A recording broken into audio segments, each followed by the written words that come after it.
Speedway, the North Carolina Speedway in Rockingham, North Carolina. It is a magnificent day. It's been a late arriving crowd, but the fans have made their way in, and we are set to go. Let's check out the Big K starting grid, sponsored by Big K Mart, where NASCAR fans race for savings. Fourth pole of the year for Jeremy Mayfield, Bobby Labonte. He was the winner here in February. Jeff Gordon with 4 Rockingham wins, and Bill Elliott has won here 3 times. You've got Mark Martin and Jeff Burton, who won here a year ago. Joe Nemechek, 3 top 10s in the last 5 Winston Cup races. Mike Skinner was 6th last week. And your top 10 rounds out with Ward Burton and Kenny Wallace, who was 2nd a week ago. It's going to be interesting, buddy, to see whether Kenny's fine performance from Talladega can carry over here today. Very little drafting here. You have to finesse the car through the corners, but he has a good driving style on this type of racetrack. He never overdrives the car, so he should have a good run today. There's Dale Jarrett, the leading driver here over the last 10 races. Kurt Busch is on board the John Deere green machine. There's Dale Earnhardt. Great win last week. Ricky Craven is in the field. We saw Andy Houston making his 3rd start in NASCAR Winston Cup competition. Mike Bliss had a 9th place finish a weekend ago at the Talladega Superspeedway. And on down the line to those who got in on provisional starting spots, including Robbie Gordon, Dave Marcus, and Carl Long. Those who failed to qualify, some interesting names, including Hut Strickland and Ted Musgrave, Rich Bickle, Stacy Compton. Steve Grissom also did not qualify for today's race. 393 laps equals 400 miles. This track is 1.017 miles around. And we're set to go. We've got onboard cameras. We'll show you those pictures as the day unfolds. Glad you're with us as TNN says so long to Rockingham.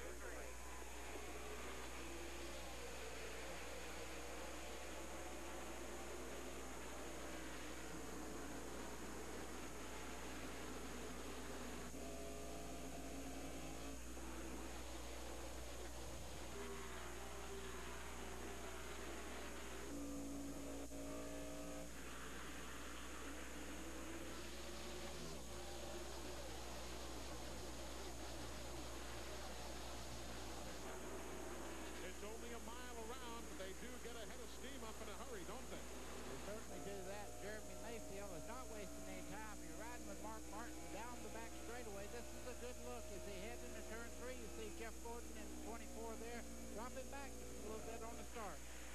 Mark almost won the Busch Series race here yesterday. His cue in the pits cost him what seemed like certain victory. Martin works the high side and continues to climb the banking. They ride that turn right there coming out of turn 2. It's one of the most difficult parts of this racetrack. There's a little crown in the racetrack there. You come up the bank and then it just throws you over against the wall. That's an action spot here.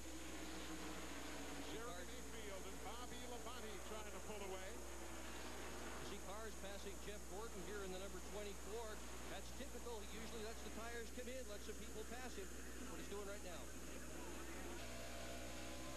Riding with Ricky Rudd. Back around the 13th spot.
NASCAR. This is a current team that has come back from adversity. They had a tough middle part of the season, doing a lot better now. They were very fast last night in happy hour, second quick. Feeling the heat from the 14 machine of Rick Mass. While second place settles for the moment. And you see Bobby Labonte there now running in the tire track of the 99 car of Jeff Burton. What he did was fell back behind him and kind of looked to see where he was running on the racetrack. He was running on the bottom, now changed his line. They're also running 1 8/10 seconds behind that man, Jeremy Mayfield. We've just gotten going here at Rockingham. Early stages of the Pop Secret 400. Jeremy Mayfield continues to lead. And remember, folks, if you'd like, you can log on right now to TNNRacing.com for our exclusive free online webcast of today's race here at Rockingham. You can ride along with all the in-car cameras, including one with Bobby Labonte. Or you can listen live to the radio talk between the crews and the drivers on our free fan scan feature. That is TNNRacing.com. Log on right now. We've got a space reserved for you. Jeremy Mayfield trying to check out. With all due respect to everybody else, I don't think he'd care if he stinks up this race. He just wants to get gone and see if he can just pull away from the world. Eli, the one thing he better watch is the car directly behind him, the 99 of Jeff Burton. He's running a very smooth line, letting the car roll through the corner, where Jeremy's changed his line about 10 times already, trying to find some place that the car will stick better. And I think he might have used his tires a little bit hard there in an early lap, because I do believe Burton was closing in on him. So he might have checked that on himself, is what you're saying. Exactly. Well, we had some conversation yesterday, Jeremy and I, and he talked about the fact that he's only finished 1 race in the last 8. And he said that he has to be more conservative and the team has to be more conservative. And maybe he's doing just that, because right now, Burton is right on his back bumper, closed right in. Just exactly as Buddy said. Now look where Burton's running there, and you can see the car much quicker in the center part of the corner. Down the straightaway, we've already proved that he's got a fast car, but you cannot abuse tires at Rockingham. You have to take care of them. So, Glenn, so much for Jeremy Mayfield's lead. Well, what happened, Eli? The car started getting a little bit free, a little bit loose, and that's why, Buddy, when you said he was searching around on the racetrack, he was trying to find a place where the back end would snug up just a little bit. And so when he looked up and saw Burton coming, he radioed in and told the crew, guys, I'm just going to back off a little bit. I'm running too hard right now. I don't want to get this thing to get too loose too soon. We had talked about that earlier on the pre-race show, how the tires are good. You're not seeing that big drop-off, but if you over-abuse your tires, you will. Here's 4th place up for grabs, riding with Mark Martin. He wants to grab the spot away from Bill Elliott. You want to watch the smart driver. Fortunately, once that bug goes way there. But that bug, well, forget it. I was going to say something, but better not. Now, see, Jeremy right now is looking over Burton's line around the racetrack, and he's saying, you know, he's awful smooth, but I have a good race car, too. I'm not sure Jeremy isn't doing exactly what Burton said, just riding along right now. Well, Burton's got a big problem here, too, because his crew just told him, take care of your stuff, but by the same token, he doesn't want to lose the lead. He wants to hang on up there. Well, you can see right there, his crew won the battle with the words there. He backed right off. Now he's going to ride the same groove that he's been in, because you can see the car very free through the corner where Jeremy, he's leaning on it. Just the cars coming up is going to be a factor here before long. Meanwhile, Steve Burns, what a rude sport this can be sometimes. From a career best 1 week to first out the next, huh? Second place at Talladega, but the first out today. Kenny, you were so enthusiastic. What put you in the garage here? Well, it shows you just the way the sport goes. You know, after almost winning last week, we're running about 8 there, and the bottom end of the motor broke. So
telemetry on these cars. I saw 8,600 down the back straightaway there. You notice the drop-off in the corners, 66, 67. Now they start to accelerate down the front straightaway. You'll see about 87, 8,800 there, right at the end of the front straightaway. This looks like Harry Gant is out there. Remember when Harry Gant used to use the high groove? Richard Petty used to use that groove. Is this a byproduct of the changed tires, do you think? I think it's a byproduct of a lot of things. Among those things is the fact that they've got so much aerodynamic downforce in these race cars now that the drivers really can pick a lot of different lines and successfully run those different lines. Certainly some of it, too, is just the pressure. They all need to go. We're getting down to the end, and so they're going to try anything they possibly can. Well, I have another theory because I'm down there quite often, and I will tell you that the racetrack down on the bottom part has been raced on millions of miles. It's just lap after lap, people racing down there, and they smooth the surface off there. You get better grip on the higher side of the racetrack, and you see the groove right now leading the race is a little bit higher than down low. By 1 full second, the lead of Burton over Jeremy Mayfield. Bobby Labonte is 1 8/10 seconds behind. Lots of lead changes, but between only 2 guys. We're back in a moment. We are back. We've been discussing the science of using the low side of the racetrack versus the high side of the racetrack. The low side can work. He does shot beneath the number 99 of Burton, takes the lead, and in the process will put Darrell Waltrip a lap down. Yeah, his hero back from when he used to race at the National Speedway, Darrell Waltrip was the guy that he really was his hero. But Darrell moved to the high part of the racetrack, realizing that Jeremy was running the lower line. He moved right out of the way. Here on the bottom right of your screen is the leadest pass for the lead. That's how it happened. That wasn't even a battle there. No. No, Jeremy had both left side tires under the white line 2 times in that corner as he executed the pass. Burton right up against the wall at the same time. You know, guys, you got to remember, too, though, Jeremy Mayfield was only finished out of the top 20 here twice. Once was 34th, once was 29th. Otherwise, he's been in the top 20 and usually in the top 10. That is 6th place now. Bill Elliott in the McDonald's number 94. Mike Martin in the number 6. And one thing we didn't see was the 2-car of Rusty Wallace. He got by both these guys and went right up there. He's currently in 5th spot. Mark Martin, Steve, one of those guys who recorded his first Winston Cup win here.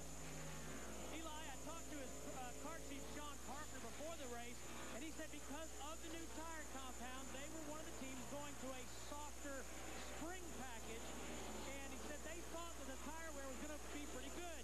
Mark has radioed into the team and said, hey, I just want to ride and see what these sticker tires do as heat and pressure build up in the tire. As you see the rundown in the upper left-hand corner of the screen, periodically you'll see some numbers in green. Those, when we show you the speeds, are the fellas like those right there who are running faster than the race leader on that given lap. So as you see that rundown, a green number means good. And Eli, what they're doing now is the leaders are now getting in the lap traffic, which will change the line of everyone. 43 laps are down, as you see. 393 making up the distance. There's Dale Earnhardt. He's up to 16th spot right now. When you talk about a guy who's been using every inch of the racetrack, not so much there in turns 3 and 4, but let's see if he stays there. Well, we go back to the lead first. There's Jeff Burton making the move around Jeremy Mayfield. Jeff Burton has learned so much from Mark Martin as a teammate. He'll do that. He'll check a line out, see what he's doing. He's very content to let somebody else lead. Never really gets in there and binds the car up. He's doing a run right now, trying to take care of everything. But this guy right here, he's using, as you said, every bit of the racetrack. As a matter of fact, he almost hit the wall a couple of times. He's so close to hitting the wall as he goes through the corners there. Watch it there. Glenn, he couldn't have been more than 1.5 feet off the wall. Oh, no, Eli, for the last 20 laps or so, Earnhardt has been right up against that wall, and you know what it's doing for him? He's the quickest car on the racetrack, has been consistently for the last 15 laps or so. The only other guy that's even coming close to running that high in the middle of 1 and 2 is Jeff Gordon, and guess what? By my clock down here on the NASCAR scoring, Gordon is consistently running laps as the 2nd quickest car. Man, those guys have found something. Earnhardt's on the move. There's that line again. Somewhere in Atlanta, South Carolina, Cale Yarborough is sitting saying, I've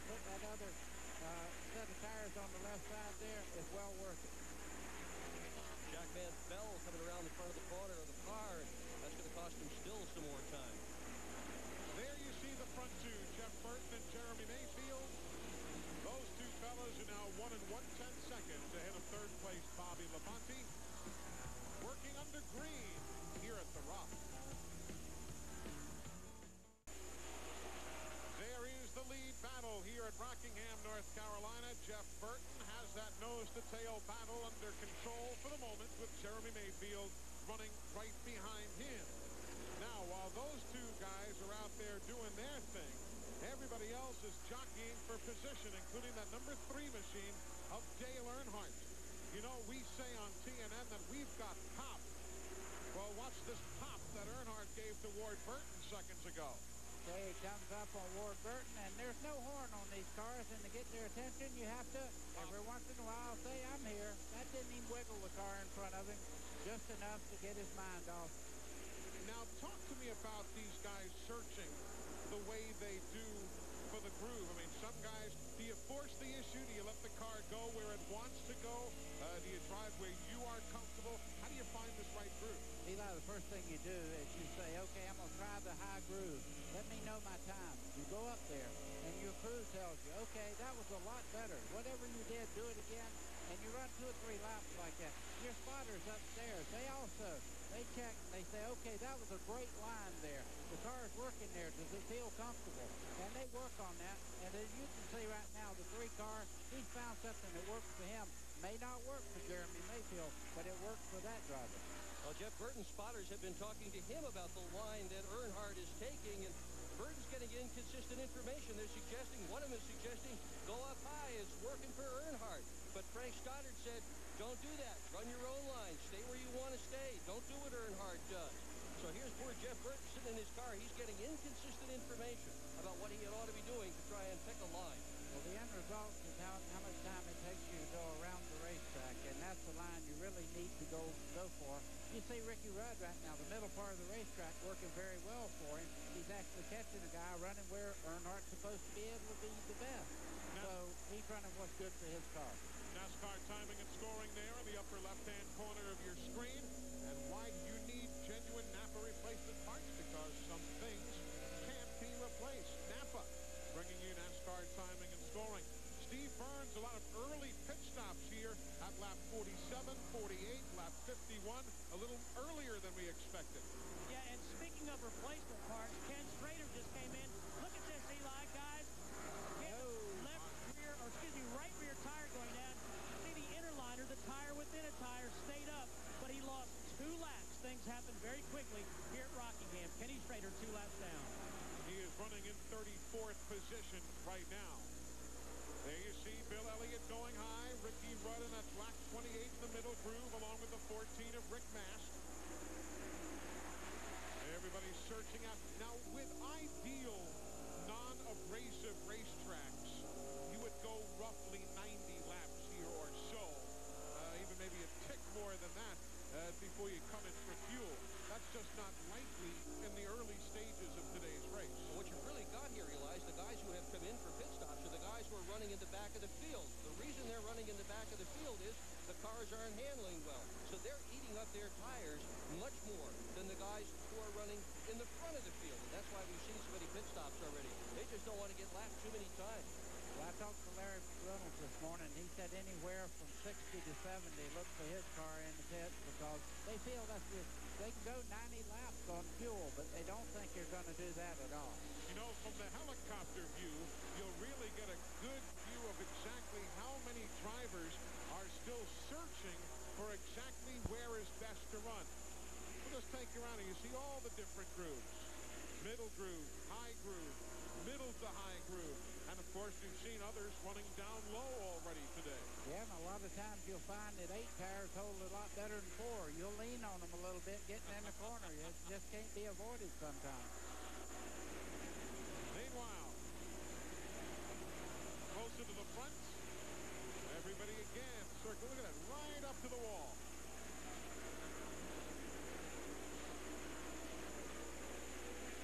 That time, Jeff Burton shoots up to the high side. Dave Blaney, the 93. He was in for a pit stop on the 56th lap. His window net came loose, the man with whom we are driving. So he had to come in to replace that window net, to lock it in place. It's got to be in place because NASCAR is obviously very, very fickle about safety requirements. Yeah, you want to talk about something tough. Is that thing to fall down? Here comes Jeremy Mayfield as we speak on his first stop. Jeremy was losing a couple of spots on the racetrack, and he said, said enough is enough. He's going to come in for the stop here at lap number 65, Glenn.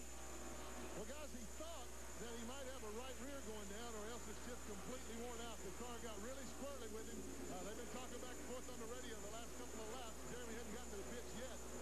Long pit road here. Here he finally comes. This will be a 4-tire stop a lot earlier than they had hoped. Everybody was hoping to go about 75 to 80 laps.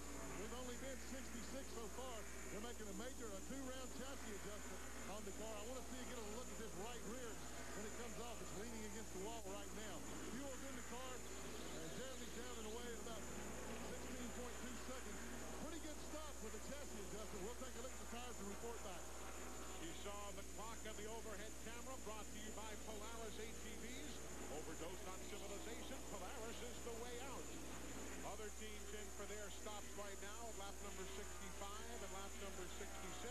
All of this under the green. There's Jerry Nadeau making his 100th career start today. He's in. Here comes Dale Jarrett in for service. Jimmy Spencer going down pit road. Bobby Hamilton. A lot of cars. Here comes Jeff Gordon into the pits now. All of this at lap number 68. John Andretti is in. Mike Bliss comes in.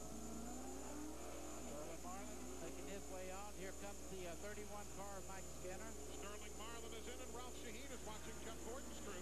Jeff Gordon is in. They're supposed to make one turn on the right rear of the car. They do that. 4 tires, of course, will be the name of the game on this round of pit stop. And Todd Gant goes to work on the front. Steve Church on the backside of the tires. 16.4 second stop.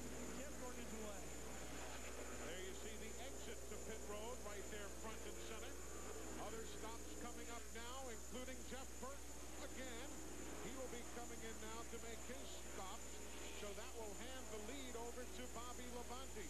So Jeff Burton now coming in at lap number 70.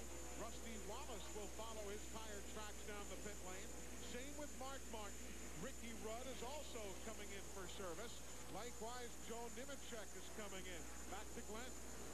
And Jeff Burton's coming in. His car is loose like everybody else's. They're going to go up around on the track bar, change 4 tires. Pretty much the common consensus down here, guys, is everybody's getting very, very loose. Bill Elliott said his car was as loose as the devil's house. Here's Steve Burton.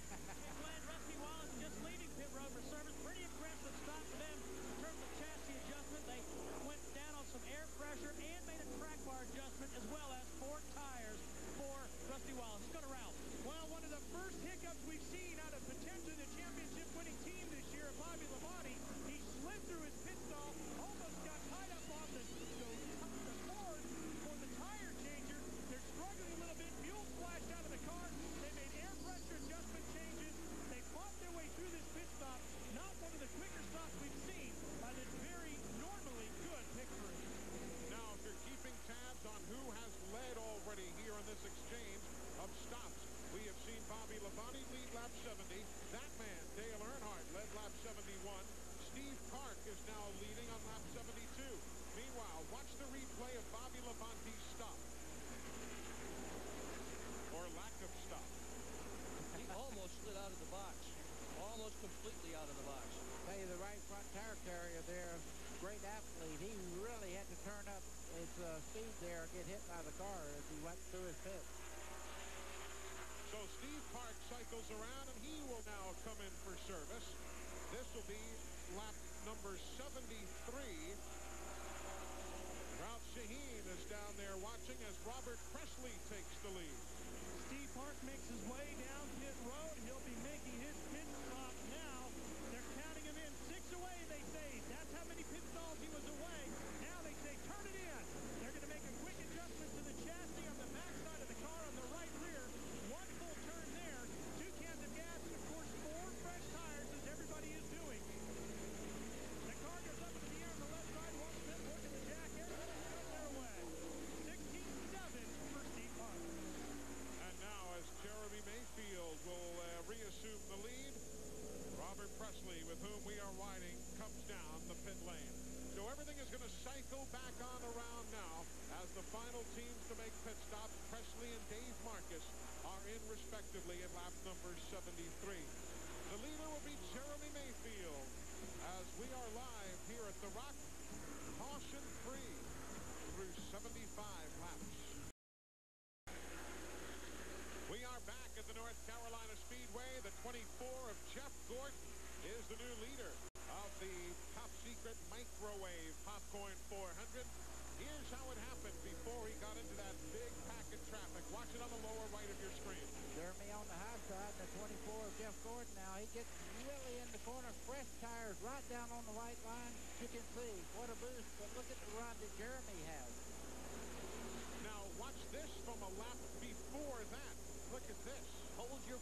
the racetrack and turning. That makes the right rear burn there.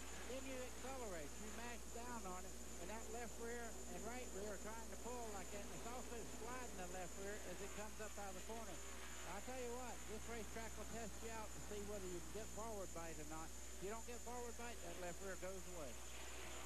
Jeremy Mayfield leads. Jeff Gordon is second. The 99 right there. Jeff Burton is third.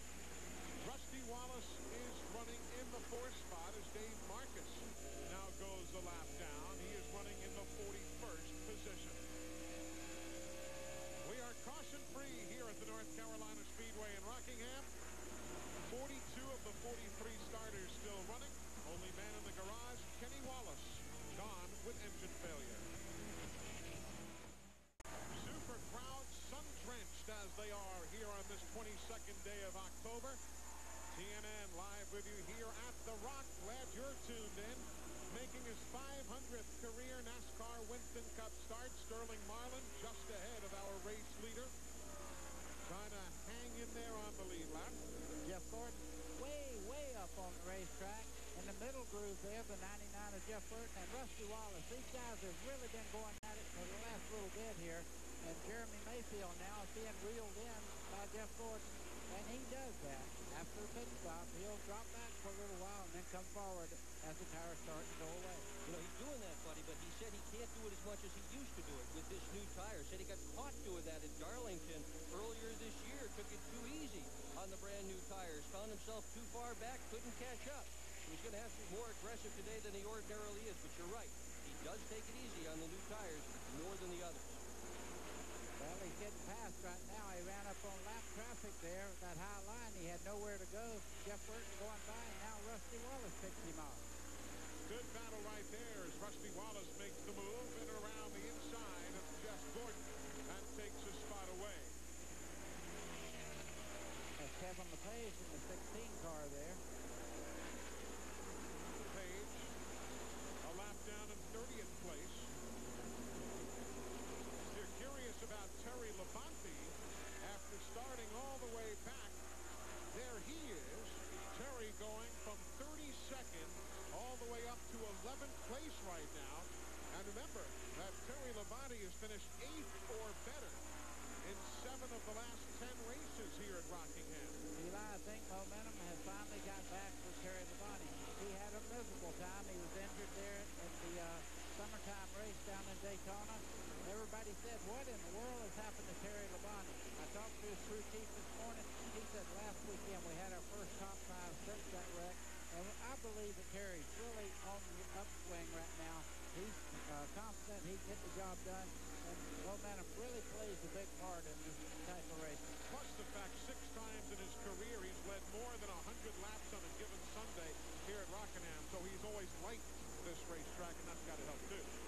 Won here a couple of times. One with Dale Earnhardt as his crew chief in '83. One with Steve Neal as his crew chief in 1986 as Michael Waltrip goes up in smoke. And the black flag is out as we are on board Michael Waltrip now. Get more. Wow. And caution is on the speedway. He is now putting down some oil. He had some under the rear tire. You can see him really trying to catch the car.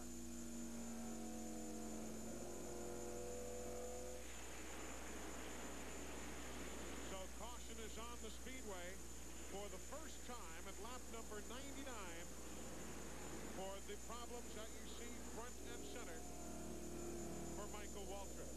And the speed is head back to the swamp. Center, go under the hood. Everybody else back. It's just ready. Let's go to the left. See, they're saying who's going to go under the hood to check. Everybody else just hang back. Eli, the motor's still running, so it must be a fitting or something that's loose on that car because it's still running. Called up. Get called up. Then come to me. How many laps been on the board? That's the second time I've seen the black. Now he gets the black flag again. What he's trying to do is catch up to the back of the pack here so he can come in the pits and have more time to work on the car without losing the lap. He is putting down oil, though you see as the veteran he is, Michael gets off the main racing groove. Well, all the leaders are coming down pit road as we speak right now, so this will get him right in there with the lead bunch. So all the leaders are in. Lap 101. Lap 101 of 393. First to Steve Burns. Rusty Wallace brakes hard, comes to a stop. Earl Barbados is the jack man. Front tire changer, Billy Wilburn. Robbie Fuller on the back. No adjustments. Just 4 tires. Let's go to Ralph. Well, they're going to make an air pressure adjustment for Jeff Gordon. He's still trying to get the car to handle right in the corners. It's a little loose off. The bigger problem was the radio. They changed radios, right? And Jeremy Mayfield in the very last pit stop down here. Number 1, 4 tires, another chassis adjustment to try to tighten them up a little bit. He gets out first, beats Jeff Gordon, Jeff Burton, Rusty Wallace, and Dale Jarrett. Mark Martin were the first 6 out. Everything routine for everyone except, obviously, Michael Waltrip. You see the crew just wiping off some of that oil. Jeremy Mayfield remains as the leader. As TNN with you from Rockingham. TNN Sports live coverage of the Pop Secret Microwave Popcorn 400 is being brought to you by NapaOnline.com, where everything great about Napa is now available online.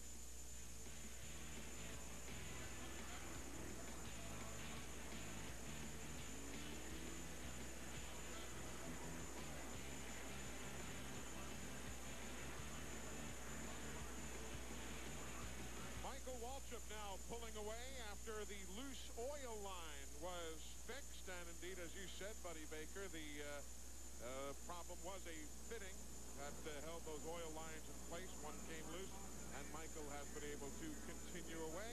Rusty Wallace, meanwhile, out there running in 4th spot. I believe Dick Bergman's got him on the radio. Hi, Rusty. Can you hear us? Loud and clear. Rusty, so many different lines. Which one is working best for you? Well, I think early in the run, you start out on the bottom when the tires are pretty fresh, and then you got to kind of move up to the top of the racetrack as the tires are wear. How's your car? Got a good car today. It's running real good. Just got to keep my head smart and drive nice and easy. You might be able to win this thing. Okay, you got our best wishes. Good luck today. Rusty Wallace with 5 wins here at the Rock. 11 top 5s, 16 top 10s. So you talk about another guy who is so very comfortable here at the North Carolina Speedway. Rusty Wallace is the name.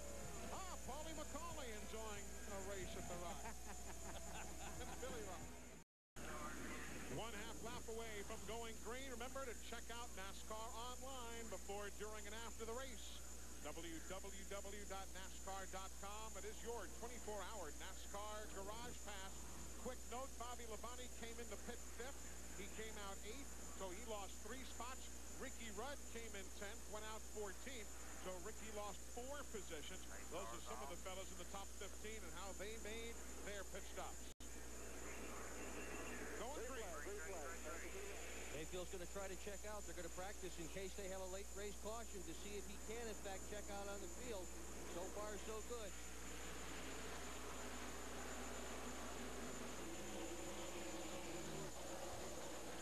Well, he knows he can do that. Yes, he can. Very effectively. A lot of talk about Jeremy Mayfield maybe leaving that team, possibly his crew chief Peter Suspenzo as well. Not going to happen, according to Roger Penske and Jeremy Mayfield. Here you see the Midas wall cam, the new Midas, for a whole new way to keep the good things going. Midas. Glenn Jarrett's on pit road. All right, guys, a little momentary scare here for Jeremy Mayfield after that last pit stop. When he pulled back out on the racetrack, he radioed in and told crew chief Peter Suspenzo that there was a voltage problem. He wasn't getting the right readings out of his voltage meter. And so Peter told him to rev it up, see if it changed. It didn't. Now the car is missing really bad. Peter said he thought it was the gauge, but the car is missing now. So they do have a problem of some sort. Interesting a story to follow for this afternoon. Eli, and what that means here is from the center of the corner to the other end of the straightaway, you can see right now Jeff Burton starting to reel him in just a little bit. Elliott Sadler, a lap down there, is able to run with him where he couldn't even stay close just before the pit stop. Bobby Gordon in the 13.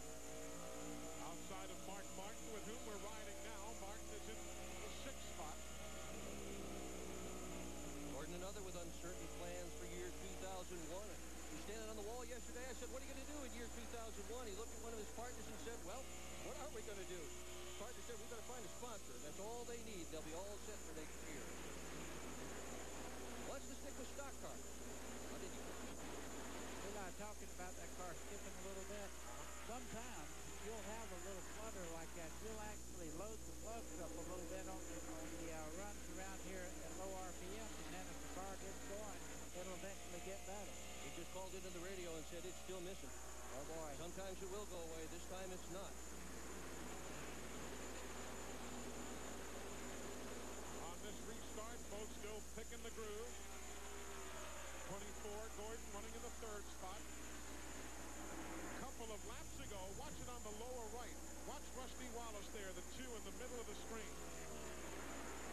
Winston Cup race. He's now gone a whole year if he finishes this one, finishing every single event.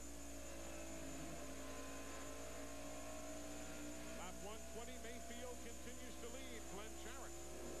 Well, guys, I'm standing directly in the middle of turns 1 and 2, and right below, if we can see, right with my camera, right below the rock there's an oil pump belt. That's what it looks like to be lying here, and we think that it has come off the 93 car. If he's still out there, I guarantee you one thing, he ain't going to be for long. And it won't run without that. He is not. He just went to the garage. So eagle-eye Glenn Jarrett with that spot of the debris in the corner. And an oil pump belt is exactly what it sounds like. It runs the oil pump. It runs over the pulley and makes the turn, and it supplies the engine with oil. The minute that belt goes away, so does the oil pressure, and everything stops. Ralph, were we on top of the diagnosis? Absolutely, Eli. That's exactly what is wrong with the car. The pump oil pulley is what is off.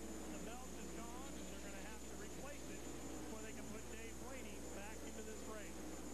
Blaney is already 7 laps down, running in 42nd. He and Kenny Wallace, the only 2 teams off the racetrack. The other 41 of the 43 starters still out there. Eli, I've had the strangest things happen talking about an oil pump belt. I had just a small pebble one time get in between the gears that actually make it turn, and it knocked the belt off in Darlington. I had a nice lead down there. Just a little pebble got in there, and it knocked the belt off. Remarkable lap. 123, Steve. How about tires? What are the teams saying now as we near the midpoint of the race? Well, we've been talking about tires all day. A minute ago, Buddy Baker talked about the new generation tire and how they have more stagger. It's a very simple explanation. The right side tire is about 1 inch to 1 inch and 1/8 bigger in diameter. You look at this cup, Buddy said it helps us turn. That's why. The other thing these teams will do is they'll adjust the camber. The right front tire, they'll lean it in just a little bit. You can't see it with the naked eye. That's called negative camber. The left front tire, they lean out. That's positive camber. Just a couple of adjustments they make to increase grip on this racetrack, Glenn Jarrett. Well, Steve, I want to explain how the oil pump belts come off. That happens a lot here at Rockingham. Now, this is the practice wheel that Jeremy Mayfield's guys use to use their lug nuts. But pretend this is a pulley, and the belt runs on the outside, right in here around this thing. What happens, the tire wear here is so great that rubber builds up, gets on this pulley, and causes the belt to actually ride over the outside of the pulley, slings the belt right off. It's all due to the rubber build up here at Rockingham. So those are the stories now on pit lane as we work lap 126 of 393. Jeremy Mayfield took the lead at lap number 82. He now sits with 9/10 of a second of an advantage on Jeff Burton. Jeremy Mayfield took the lead at lap number 82. We're now at lap 131, and we continue to watch Jeremy try to wear out the field here at the Rock. Welcome back, everybody. TNN. TNN on hand here for the 400-miler here today. I was walking through the garage this morning. Jeff Gordon pulled me aside, said there's a guy here who's masquerading just as me. He said if you see him, just slap him around a little bit. Brad Paisley, Arista recording artist. Jeff Gordon says that guys are mistaking you for him. Well, I don't know if they mistake me for him. Definitely not on the interstate. But and I dare say they don't mistake you guys in the recording studio either. Congratulations on a spectacular year. Thank you. If you follow country music, you know the Horizon Award, which is an award that goes to the great star of the future. And you walked away with honors at the awards. That was spectacular to see. Oh, I had an incredible time. What a way to wrap up what's been a wonderful year already. What do you think of your first trip to a NASCAR race? Oh, I've had just a great time. I kind of screwed up, though. I used a music term when talking to Dale Earnhardt down there right beforehand. He had me sign his hat for luck because Martina did that a few years back and won. And what'd you say to Dale? I actually told him, I said, man, tear it up out there. And he didn't like that at all. Really? Yeah. Hey, how was your trip to Japan? I understand you just made a trip to the Oregons. We actually did. We ended up going out there last week for 5 or 6 days and just had a wonderful, wonderful time. And it's really a wonderful country. They treat you as great over there and seem to love country music. Brad Paisley, we wish you the very best. It's been a remarkable, wonderful year for you. Keep those #1 hits coming, and don't be a stranger. Come by and visit again. I'll be back. Thanks so much. Good to see you. Brad Paisley, Arista recording artist and one of the brightest young stars in country music today. And you folks follow music, you know what I'm talking about. We're going to be hearing the name of Brad Paisley for many, many years to come. By the way, you do look like Jeff Gordon. And you want to consider yourself fortunate in that regard. There you see some of the telemetry numbers on John Andretti. He's running in 30th spot right now. You know, I sound like Brad Paisley sometimes. Boy, in the shower. I've heard you sing, Eli. I don't know about that. paying attention to John Andretti just then, he was turning 8,900. That's asking a lot out of the motor. That's RPMs. That means that piston's got to go up and down 89,000 times. I mean, that is turning it on. 8,900, pardon me, yes. That's turning it anyway. Well, Jeremy is losing a little bit of ground, but I will tell you, I don't think the skipping that he has is that much of a problem, because we have watched this little act before, and Jeff Burton is very, very good after the tires come in and starts to lose a little bit of grip, where Jeremy's dropping back just a little bit. Again, a challenge from Jeff Burton to the high side. This one may pay off. So Jeremy Mayfield, who took the lead at lap number 82, will yield it here at lap number 140. Let's go to Glenn Jarrett. Well, guys, you know, we reported right after that restart that Jeremy had a miss in the car, and he kept talking about it. It's obvious it hadn't slowed the car down very much. He just now lost the lead, and he's driven away pretty much from everybody except Jeff Burton. They're speculating now that possibly they may have had a cracked header pipe, which to the driver can make the thing sound like that it's missing sometimes. But they say everything looks to be okay on the car. They're not too worried about it. One more thing, when I was talking about that oil pump belt coming off, the rubber getting between the pulley and the belt, the reason it doesn't happen more often or to more cars is a lot of the cars, including Jeremy Mayfield's cars here, run a shield over that cover to prevent just that from happening. Oh, and one other thing is Paisley, is he the guy they named the tie after? No, we're not going to let you get by with that just because your name's Jarrett. That is Paisley tie. I felt ignoring it would have been the best approach. You know, that happens to guys that have been in TV a long time, and you can tell he's been here a long time. And around those fumes, too. Yeah. We're at lap 142, as you see, and those are the numbers with the average speed. That has been slowed only once by caution. That's when that loose oil line sent Michael Waltrip to the pits. Dave Blaney remains in the garage. They're working on the oil pump belt.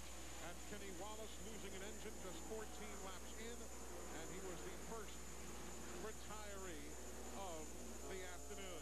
Dale Jarrett has really picked it up here. He's given Rusty Wallace a hard time of it. Jarrett has been on the run towards the front since the start of the race. And we talk about people that should have won this fall race. Nobody should have won it more often than Dale Jarrett in the last few years. He's led more laps than anybody else in this race. 3 out of the last 4 years. Finished second here 6 times in Winston Cup. Second in Busch Grand National 3 times. Looking to win his first ever Winston Cup race here at Rockingham today. Hard to believe he's never won one. Yeah, that forward drive he had, Eli, coming up out of the corner, you don't see that after the tires go away. He's getting great forward bite, as we talked about. Steve Burns, he took that spot away from Rusty Wallace. Yeah, and Rusty also lost a spot to Jeff Gordon a bit ago. That's because Rusty radioed into Robin Pemberton, the crew chief, and said the car is tight. Robin said, just hang on, conserve that right front tire. We've got a long way to go on this set of tires. TNN Sports is at the North Carolina Speedway.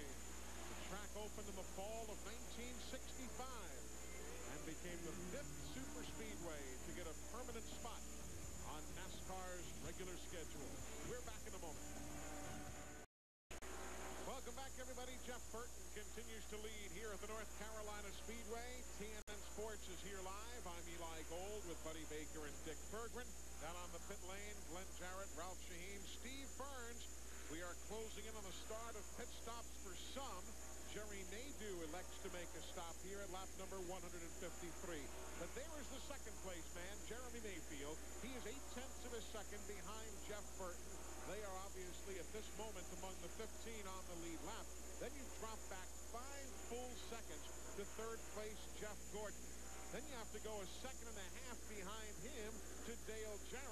running in the 4th spot.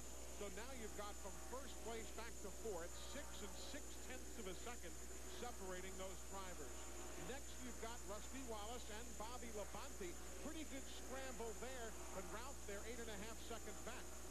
Well, one thing that the 18 team is doing well today, Eli, is they're staying very focused on their pit stops. They had a little bit of trouble with the first pit stop, if you remember. Bobby Labonte took all the blame. He reported back to the crew. He said, guys, I'm sorry about that. I didn't feel like I've been very good all season long with my speed down pit road. I tried to get a little bit quicker into the box, and I overshot it. But the one thing the crew did well, Eli, to show you how focused they are, they realized that if they had worked on the car while he had slid out of the box, that would have been a penalty, costing them even more. Nobody panicked. They backed the car up, then went to work on the car. Their next pit stop was a 15.2. They have not been able to get 2 rocks out of their normal strategy. Caution on the back straightaway, as there you see Robbie Gordon having spun off turn number 2 to bring out caution number 2 of the afternoon at lap number 156. Racetrack narrowing up off the corner, and Robbie finds himself up against the inside wall. He got that second corner over there. We talked about it before the race started, about how difficult that corner is. You come off turn 2 over there, he's against the back straightaway wall on the inside there. You see him moving around in the car, that's a good thing, because there's a lot of damage to the front of that car. He's had a tough year this year. 4 races he's failed to qualify. If he can't get going in this one, it's going to be 7 DNFs and just 16 starts. It's been a really difficult year for Robbie Gordon. Let's see if we can tell a little bit better what happened here. He's going to be sideways coming by us. Just coming off that corner there, and you come over that little rise there in the center part, and the car just turned around and into the inside wall as he slid across the racetrack. One thing is for sure, if Robbie was given some help from behind, he will tell us. Oh, yeah. He is not one to he's not shy. cut anybody any slack. And now pit stops. These will be at lap 158. Lap 158. Remember, we have seen Pruitt along with Darrell Waltrip and Jerry Nadeau pit moments ago. Everybody else coming in here at lap 158.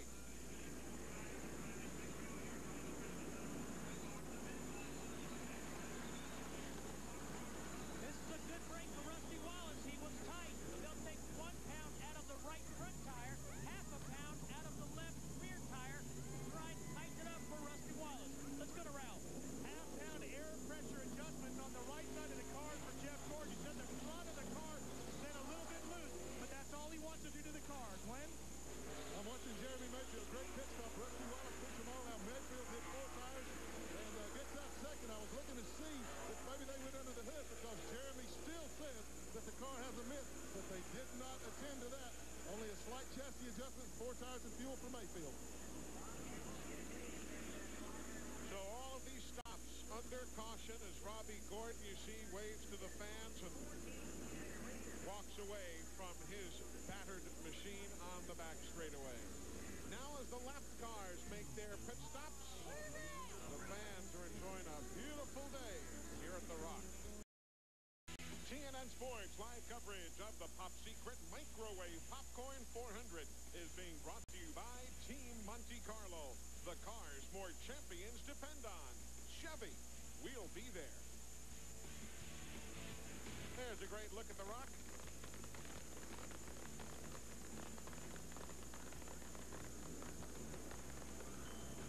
Up the bell sounds. Either it's time for round 2 or the popcorn is ready. What a great logo that was, huh? Wow, huh? There's a great look at the Sandhills of North Carolina and the North Carolina Speedway here in Rockingham. Rusty Wallace leads, Jeremy Mayfield, then Dale Jarrett and Jeff Burton. There you see some other pit stops taking place now as Bill Elliott has come in. Mark Martin is in yet again. This will be Mark's 3rd stop, the 2nd for Bill Elliott. And also, Johnny Benson's made several stops under this caution here, and that's to adjust right now. They're back in the pack, and they need to adjust on the cars so they can get back up front. Steve, what's the deal with Mark Martin's stops here? Well, first they had a problem with the air gun. They had a problem with the socket. A lug nut got caught up. Now they're putting a spring rubber in the left front. They insert the spring rubber to make the spring stiffer.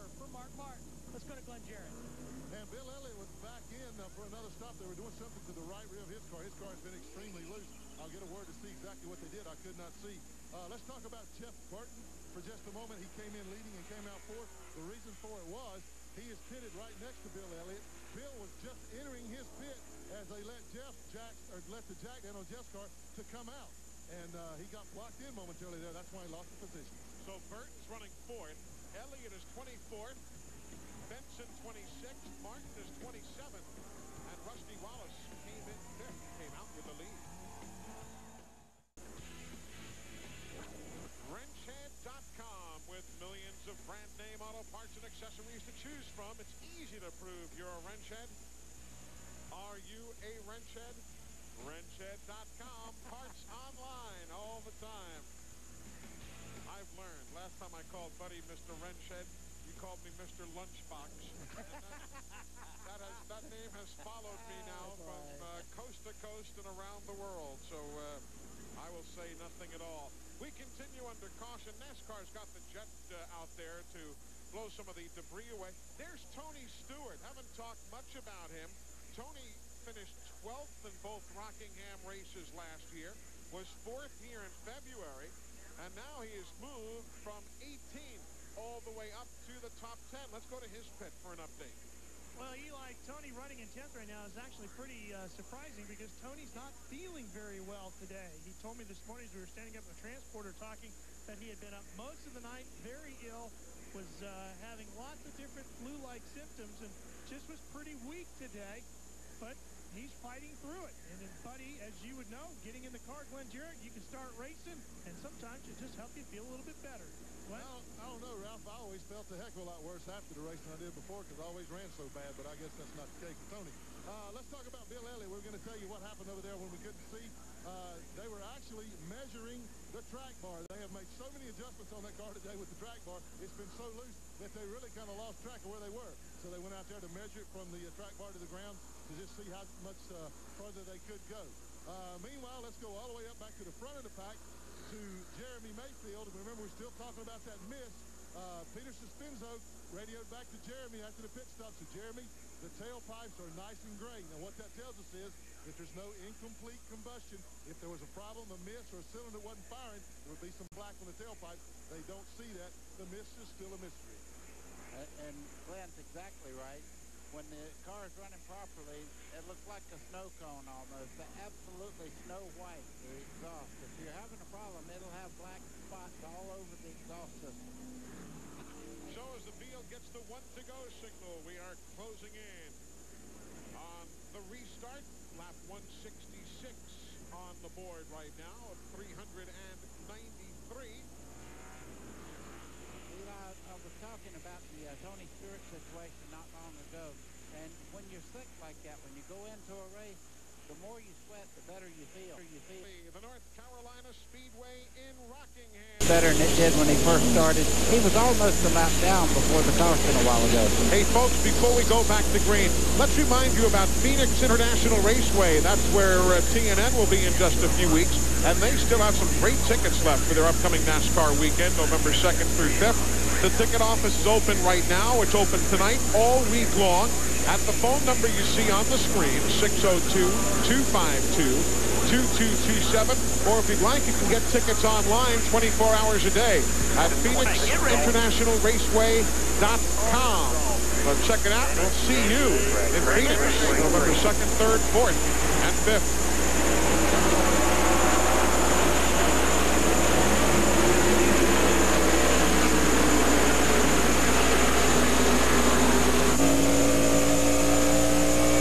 Labonte in 8th.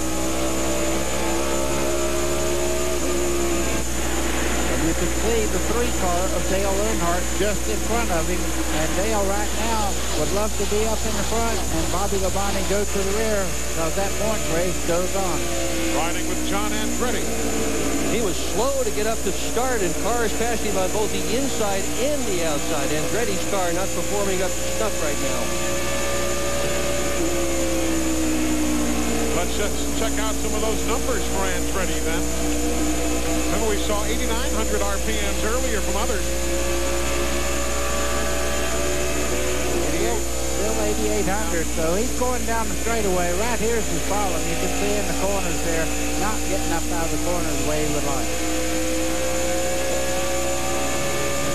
Lepage and Sadler right behind, and there you see it from the overhead view.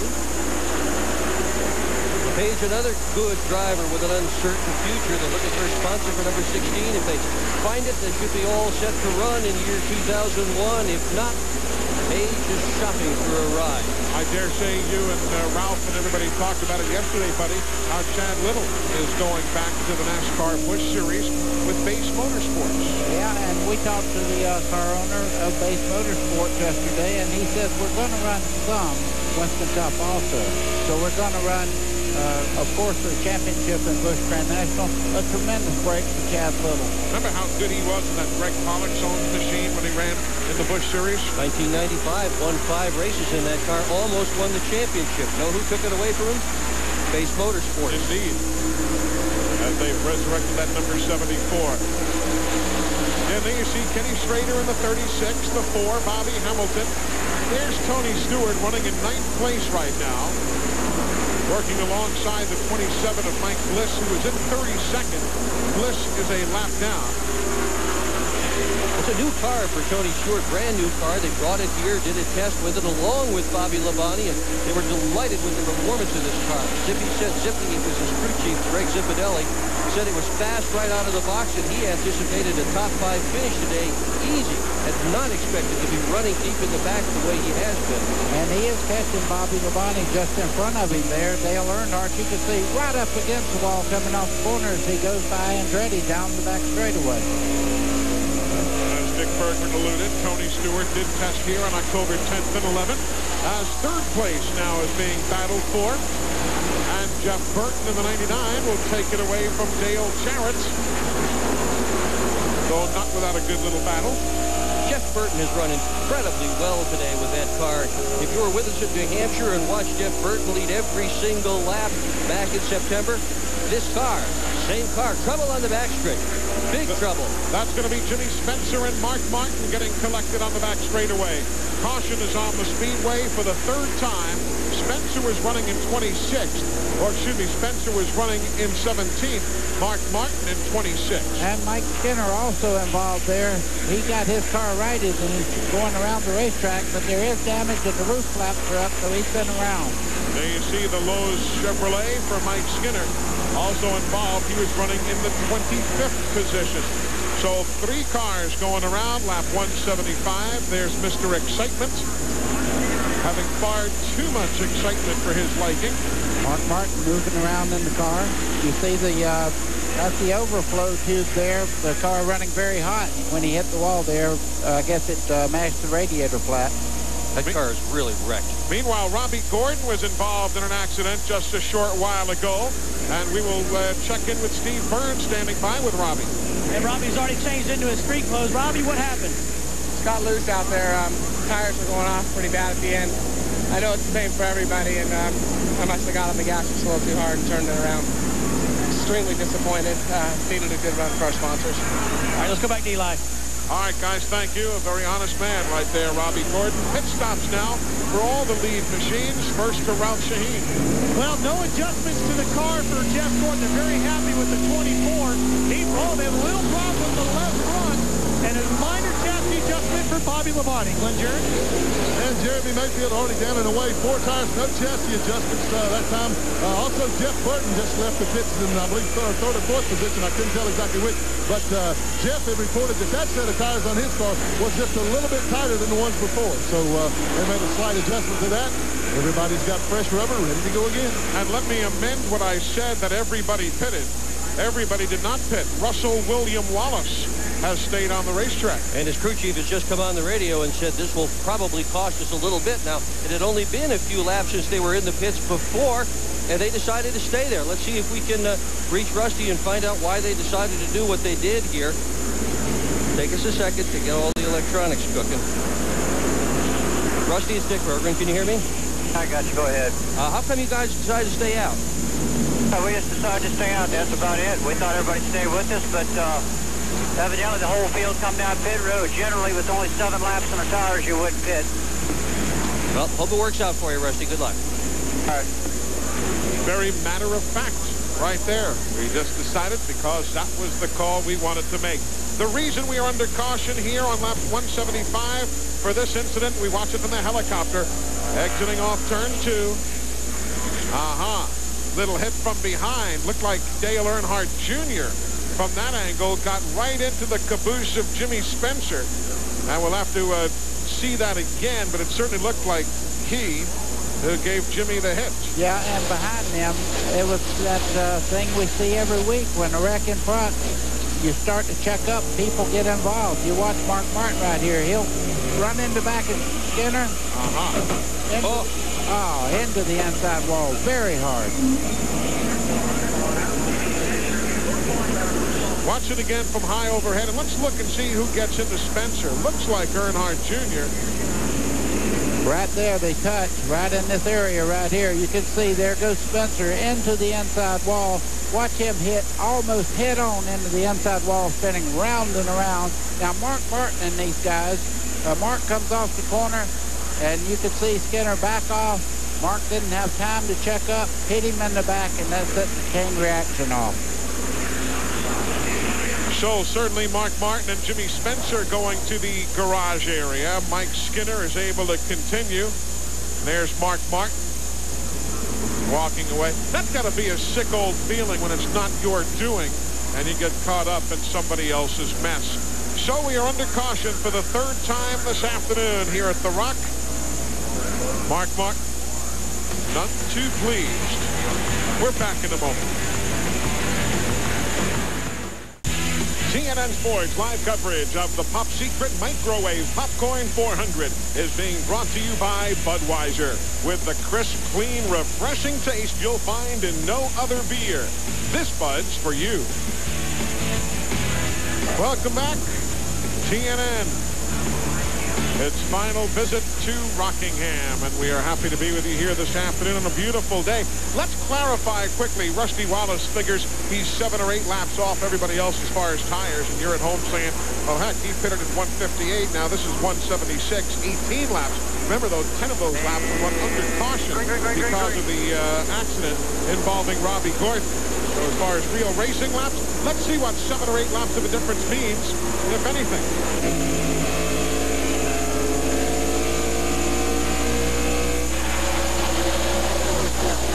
Well, John Andretti able to pick up the lap he was in arrears. So he's now on the tail end of the lead lap. Wally Dolan back going around. He'll pick up the lap on Rusty Wallace. So far, it looks like those few laps matter a lot. Elliott Sadler back on the tail end of the lead lap. Kevin Lepage the same. Ooh, Jeff Burton just slides in there in the 99 car. You see him side by side there as they go down in the corner. But he had a great run underneath Rusty Wallace. And here he looks to the bottom side. 3 wide for the lead. Riding with Dale Jarrett. Mayfield at the stripe gets it. So Jeremy Mayfield will take over the lead at lap 183.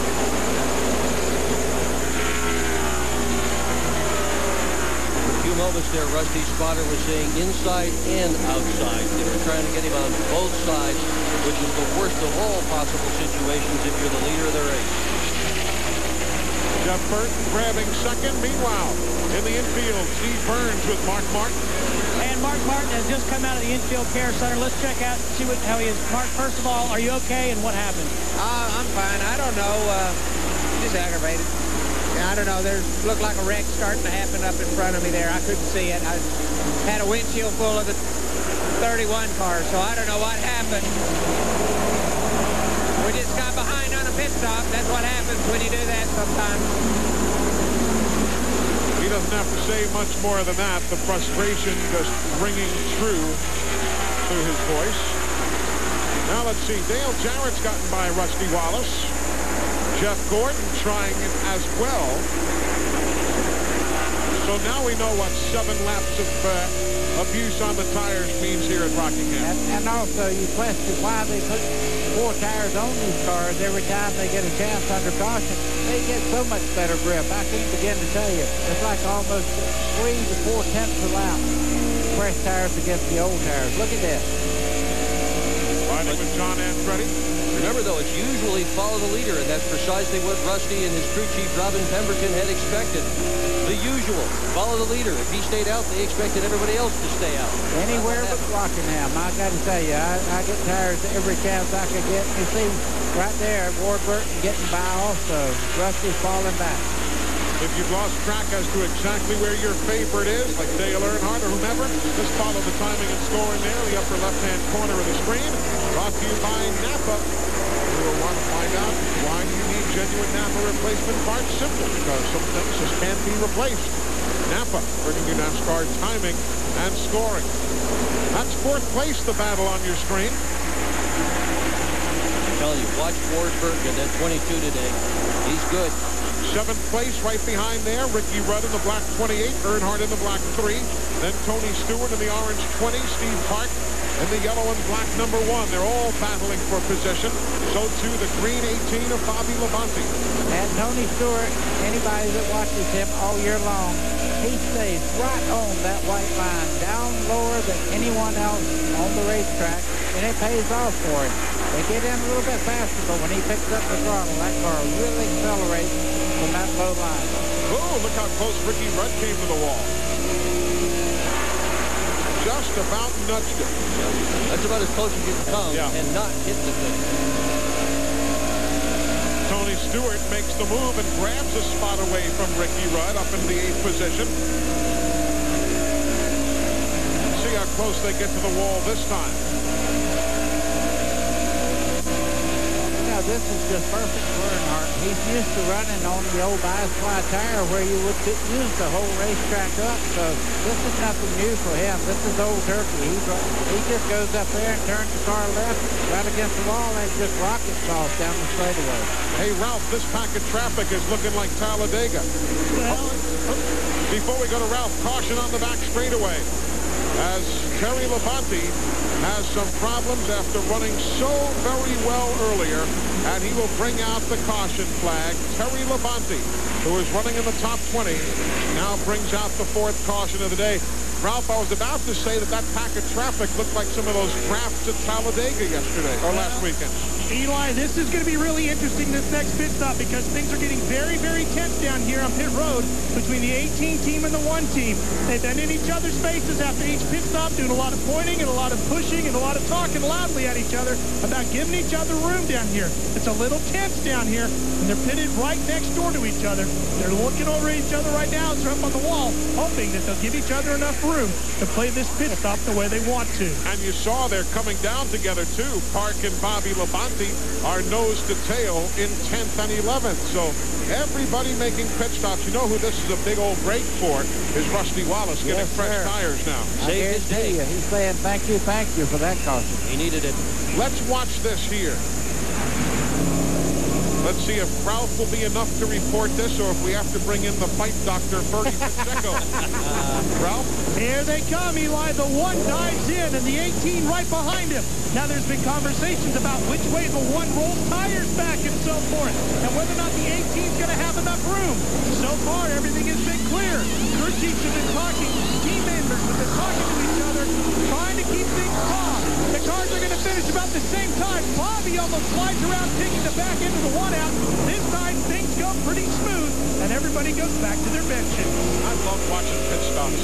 I just love watching pit stops. Good ones like that. Meanwhile, we are under caution because of Terry Labonte's problems on lap 192, bringing out the 4th caution flag of the afternoon. Let's see if we can pick out what happens here. Terry's inside of Rick Mast. The back end of the car just starts around right there. Kurt Busch on the brakes really hard in that green car. Terry spins right off turn 2, right into the inside wall. Don't know if Kurt might have been involved, whether the air came off the rear spoiler, what have you. But certainly Terry Labonte went around coming off the number 2 corner. So pit stops now for the cars that are a lap down. These stops are at lap 194. Back to the Rock in a moment. Welcome back to The Rock, the top secret microwave popcorn 400 under caution for the 4th time this afternoon. moments ago, Steve Burns caught up with Jimmy Spencer as he made his way out of the racetrack. Well, Jimmy, tell us what happened. And the KMAR car was running really good, you know, and lap cars were racing pretty hard there, and we just was trying to give them a little bit of room, and just got hit from behind, you know. I don't know who hit us. I'm sure they didn't mean it. It's a racing deal, but it never fails that when you have a good car, that happens, you know. Be 2 or 3 laps down, the motor's missing or something. It never happens like that. It always happens when you're running good, and took us out at Darlington. They took us out at Richmond the same way, and it's a shame, you know, because we're really trying hard to maintain a top 20 in points, and this is last week shock mount break, and this week you're getting crashed. There's not a chance in heck of doing it, so it's been a really tough year, you know, and maybe it'll get better next year. Okay, thanks, Jimmy. Back upstairs. That conversation moments ago. Again, Jimmy was taken out in an accident back on lap number 175. As he indicates, he was hit from behind. There's the hit right there. Dale Earnhardt Jr., the offending car, and Jimmy Spencer spins away for the end of the day. We are coming now to the green and the crossed flags. This will be halfway home. Interestingly, the leader at halfway has won only 7 of 30 races in the year 2000. Let's see what that name number is added to here today.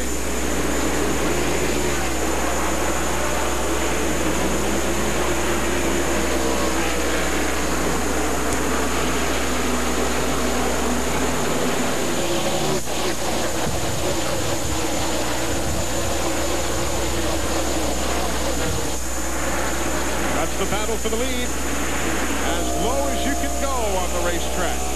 Mayfield and Dale Jarrett. And they know they better get going, because just behind them, Jeff Burton has really turned it up in the 99 car. That would be the car way up on the racetrack, the third car you see coming around the corner there. If you're curious about some of the others out there, you see the 28 of Ricky Rudd going by. Riding with him now. He came onto the pit lane in 9th and came out in 5th. So his crew did a job for him. Conversely, the 22 of Ward Burton, who was in that mix earlier, came into the pits in 5th, and he went out in 9th. So those are the biggest changes in on-track position from those pit stops of moments ago. Remember these pictures a little bit later on in this run. You're seeing everybody who is fast running right on the bottom of the racetrack. Brand new tires. Give those tires some laps, and you're going to see them start to move up the racetrack. There's a guy on the move right now. Rusty Wallace got those 4 fresh tires, and you can see the car, the line that he's running right now on the bottom of the racetrack. But as you said earlier, Doctor, the 22 of Ward Burton has been strong all day long. Won his first race ever here back in 1995, driving for Bill Davis. 1 win, 6 top 10s, and 12 races here. Hey, folks, as we go to break, here's a question for you. You know me. Sitko says, and you know me because I was a first lieutenant at Hargrave Military Academy in Virginia. I have 4 career Busch Grand National victories. I got my first Winston Cup win here at Rockingham. You know me. We'll be back to introduce you to one of NASCAR's most popular drivers right after this from Sitko. You know me. I am Ward Burton. I got my first Winston Cup win right here at Rockingham in October of 1995. Ward Burton in the spotlight with the folks from Sitko. Ward had a very interesting week. When he left Talladega, he flew to New Mexico for an elk hunt. The Ward Burton Wildlife Foundation auctioned off a 3-day elk hunt with the proceeds benefiting the Rocky Mountain Elk Foundation. So Ward went from Alabama to New Mexico to the Sandhills of North Carolina in this week just concluded. Add to the attrition list Darrell Waltrip. DW has gone to the garage area. I believe Steve Burns has caught up with him. Eli, the garage area is getting crowded. Darrell, what put you out today? It's a DNG. Does not go. I've had an intermittent miss in it for quite a while, and I think it broke a camshaft or distributor, or it might be kind of like me. It just got tired of going around in circles. I don't know. All right, thanks, Darrell. Let's go to Glenn. Okay, thanks a lot. There's a little bit of a tire situation developing here, guys. Not of the normal type. I'm in Jeremy Mayfield's pits, actually behind this pit. There are only 8 more new tires up here. That's 2 sets. There's a caution out. There's only 2 sets left in the pit area. He's only got 4 sets left. Everybody's in this position. All these short runs, green flag runs, like we just had, they're changing tires, wearing them out, putting them on. They started with 10 sets of tires. They're going to have to get more. These guys that are falling out, their tires are going to be very valuable. Those tires, because they're already aired up, the lug nuts are already glued on them, those are the ones the guys want. Caution is out for Michael Waltrip in turn 4. Yes, and the right side of that car is flat. He's been up against the wall. Watch what happened here to the number 7. Up, up, up. And he runs out of racetrack and leaves some debris behind. It was not so much that Michael hit the wall, but that he did leave some debris behind. And he hit it about 4 or 5 times there, and he just kind of getting his breath back because it looked like it barely kisses the wall, but he comes off the wall, hits it again, and now again. Hoping to be able to continue, Steve, but a lot of pancake work on that right side. And we're on the left side of the car, Eli. We can't see what's going on the right side, but the crew is talking to him. It's been a rough day for Michael Waltrip. They're going to put the tire on, and they are now going to set it in the garage area. So Michael Waltrip had brought out the first caution at lap 99 when the car was smoking. Remember that loose oil line fitting? Now he brings out caution 5. Meanwhile, this is an opportunity for everybody to pit at lap 212. Ralph is in the Jeff Gordon pit. Well, this time they're going to not only make changes to the tires, putting 4 fresh ones on, but they're going to make a change to the chassis in the back of cars. Just half the turn, they will change 4 tires, and so far everything's smooth between the 1 and the 18 crews as well. Right, Jerry? Jeremy Mayfield back in once again for 4 more fresh good years. He's down and away. Just a little bit of fuel is all he needed. He gets out first, and Ricky Rudd comes out second. I got a suspicion Rudd only changed 2. So pit stops. The name of the game, lap 212. These pit stops on the 5th caution of the day. Because of this, Michael Waltrip tripped into the wall.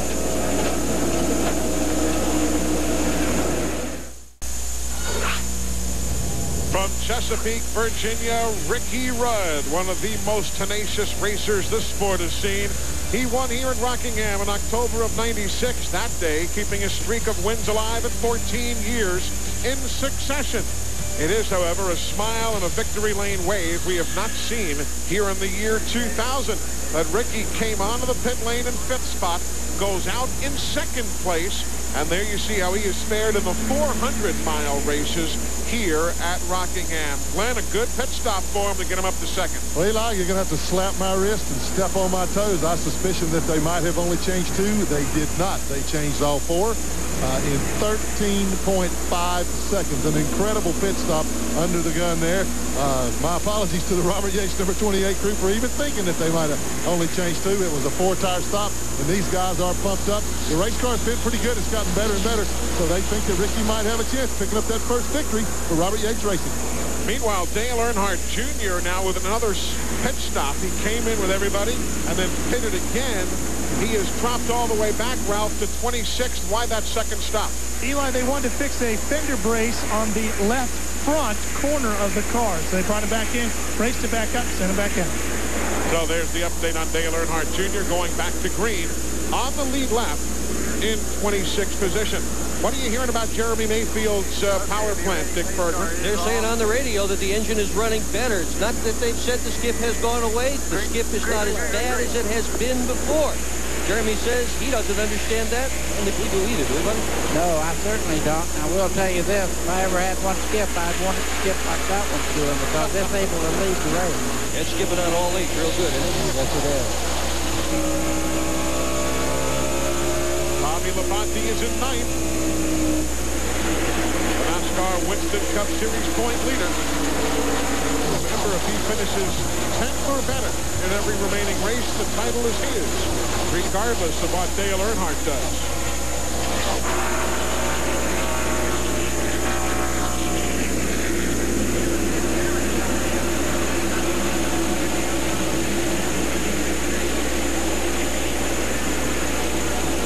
names in this pack of traffic here from 5th, 6th, 7th, 8th, and 9th places.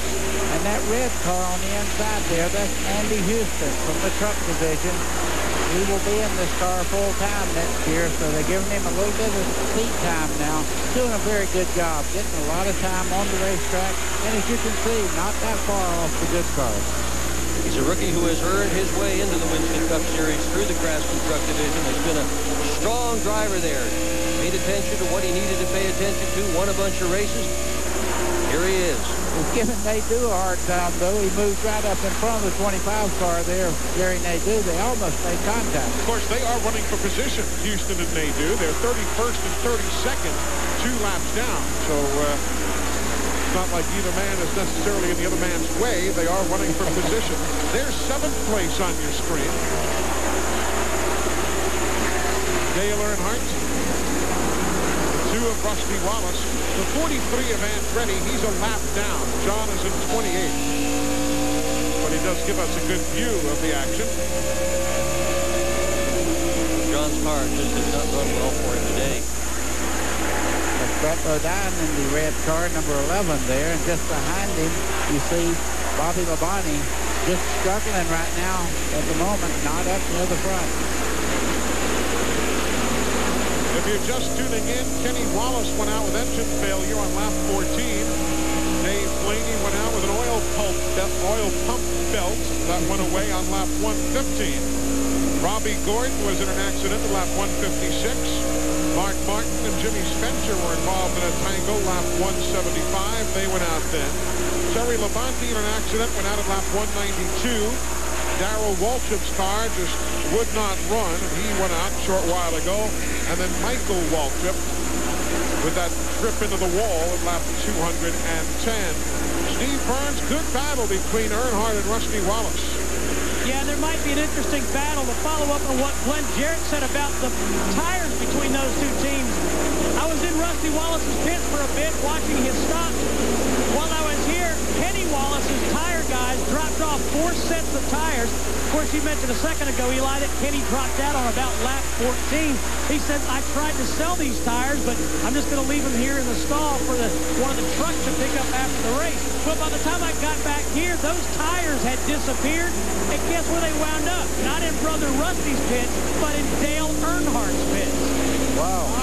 I was betting that your tagline would have been the other guy. I'd say Thanksgiving will have a little more conversation in the Wallace family this week. You know what I'm noticing, though? I talked about Bobby Labonte just a second ago, not having his car and struggling. He's not struggling. That car is running very, very well. He apparently didn't get out of the pits very quickly just a second ago, but that car is really nailed to the bottom of the racetrack. He's doing a great job. Ralph's down there alongside Jimmy Maycar, the crew chief for Earnhardt. Look at that, the guys who are battling for the Winston Cup point lead, also battling on the racetrack for 8th place. And they almost came together. They really did. Ralph, it was a great battle to watch. It is a spectacular battle to watch between these two, Eli. You talked about crew chief Jimmy Maycar and his driver Bobby Labonte. Well, what they do is they set their cars up for longer runs.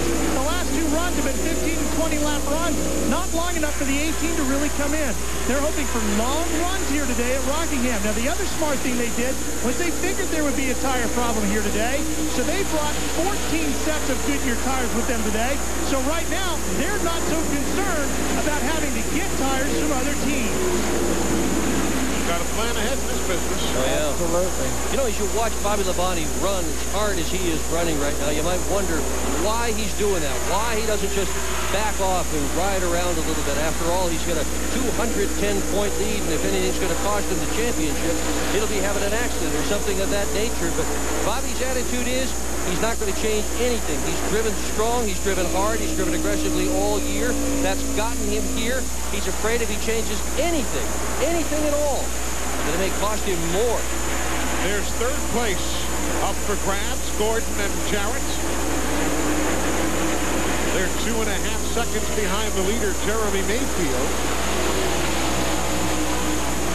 And just behind Ricky Rudd, who's running along in 2nd spot right now on the 28 car, just in front of this group. You realize Bobby Labonte, you were talking about him before, only 2 finishes all year, worse than 20th. mean, that's unbelievable. One was at Talladega, one was at Richmond. How about this? 41 races in a row. He's finished every single race since Bristol in August of last year, and nobody has run that many races, finishing every single one of them besides Bob. And you go through the garage area on race morning like we did early this morning, and they have a checklist just like a flight group. I mean, every piece of that race car was laying in the floor. They check it, they put it back in the car, and then somebody signs off on it. Every piece of that car was checked this morning. Lap 231, the lead is 2 4/10 seconds from that man. Mayfield back to Ricky Rudd as Roger Penske talks to his driver on the radio. We are under caution. Dale Earnhardt Jr.'s car is in the garage after a problem on the back straightaway. Meanwhile, the teams are pitting again, and for those who are running short on available tires, they've got to use up more Goodyears right here. Our resident professor, Glenn Jarrett, says these guys are only averaging 30 laps per set of tires. Let's go down to the pit, Steve. And Dale Jarrett saying he's got right side tires on, no chassis adjustments, but they will make an air pressure adjustment. Left side tires on for Dale Jarrett. He's away. Let's go to Ralph. They're going to make a slight chassis adjustment to Jeff Gordon. He is done it away, and everything going pretty smooth between the 18 and the 1. Glenn? And Jeremy Mayfield in for 4 more fresh Goodyears. And wow, Ricky Rudd beats him out. Another great stop for Rudd as he beats Mayfield out. Now, I did some quick math, and I told you guys it might be 8 sets or 30 laps per set. It might be 25. By my count, that was the 9th set of tires that they have put on these cars already. That equates out to about 14 sets of tires for the race. Man, this is going to be an expensive day for the car owners. I'm glad I don't have to pay this tire bill. They're at lap 236. We said on the air tires would be some sort of the story. Didn't take an Einstein to figure that out for Rockingham, and it has been certainly the case again. Let's see why we are under caution. Watch the red number 8 of Dale Earnhardt Jr. Maybe a little shove from behind. And there is the result. Wow. And watch this here. Watch him clear things out. Goes right through the garage. Takes out a couple of garbage cans there. Robert Presley, let's see what he was able to see. I wonder if Kurt Busch shoved him. It looked like he did. There wasn't much question about that, Eli. He got done getting off that corner, but he made contact with Jimmy Spencer. It's just one of those racing deals, as they say, coming off the corner over there. So Kurt Busch giving Dale Earnhardt Jr. a shove. That sends Jr. to the garage after he had worked his way up to 20th spot. The green flag flies here at Rockingham as we are back to work at lap 240 of 393. Elliott Sadler unlapping himself right there. So he is on the tail end of the lead lap. Ricky Rudd is the race leader. And Ricky really owes it to his pit crew today. Lap 159, Rudd came onto the pit lane in 9th, came out in 5th. Lap 183, he pitted in 5th place, came out in 2nd. Lap 236, he came in 2nd, went out with the lead. But he's going to have a handful here with Jeremy Mayfield. Yeah, he's going to really have a tough time, Jeremy Mayfield, on fresh tires right there. You can see the grip that he got in the center part of the corner, just drove right by Ricky Rudd. So the leader is Mayfield. Ahead of him is Elliott Sadler, who, as we said, is on the tail end of the lead lap, going through your picture. Of course, you wonder if Ricky is just trying to take it easy on those tires, doesn't want to beat them up so early in this run. It's about $1,500 to put a set of these tires on, so if you run through about 10 sets of tires, you spend about $15,000. Amazing. Some of these machine parts and some of the specialty parts, heck, shock absorbers, buddy, are so expensive now. How about $2,800 for just a basic good set of shocks? I can remember my first race car. We paid $2,400 for it and planned to run it for a year. For the whole car? Yeah. $2,800 for a set of shocks. Set of shocks. And you look in a race hollow down there, there'll be 15 or 20 sets of shocks in there. biggest expense, I'll bet, is personnel, though. If you take a team like Rusty Wallace, they've got 60 people for the car alone, plus the engine shop. You think about those salaries. That's second, third, and fourth on the screen right there. The 11 is not in the mix. That's Brett Bodine.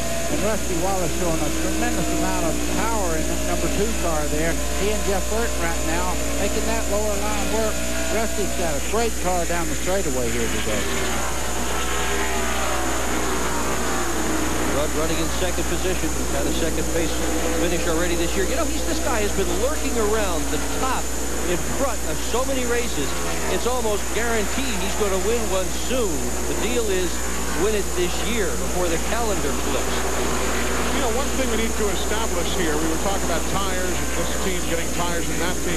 There is no shortage of tires here. Goodyear does have tires available, so we don't want anybody to get the wrong impression that there is a shortage of racing eagles on the premises. That's not at all the case, but it's always a case of the more the merrier. But there are tires in the Goodyear building available for those teams. And when he says racing eagles, he's talking about the Goodyear Eagle. That's what the racing tire is called. And yeah, there's no shortage. It's just how many you mount up and have in your pit. Well, there's 2 different lines for you. At 7th place, changing hands. And there comes Tony Stewart in the 20 car.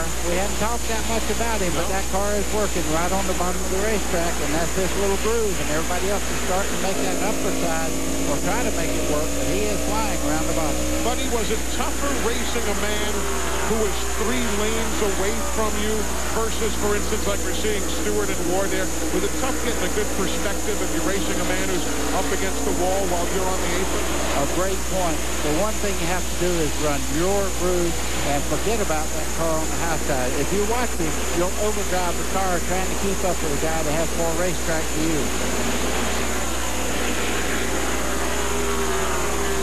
And this will go on for a little while because both of them are very, very close as far as their race cars. But Tony Stewart, you can see now they'll come right back together down the straightaway side by side. Steve Burns in the garage. They have not officially retired Dale Earnhardt Jr.'s car. How extensive is the damage? Well, they haven't retired him, High, because there's 16 guys on that Budweiser team working on this car, trying to get it back on the race. You know, Dick Berger was just talking about personnel. 16 or 17 guys underneath this car, around this car. And one quick follow-up, guys. Scott Deal, who works on the 20 car, was down here trying to buy tires off the 8 car, and they said, hey, not so fast. We're going to try and get back in the race. Always wheeling and dealing. But Dale Earnhardt Jr. hoping to get back into competition here this afternoon. The Ray Festus Rookie of the Year battle is still far from over. Matt Kenseth has 27 points of a lead on Dale Earnhardt Jr.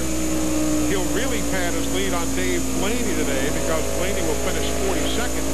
But that's why you want to get back out there for the Ray Festus Rookie of the Year points.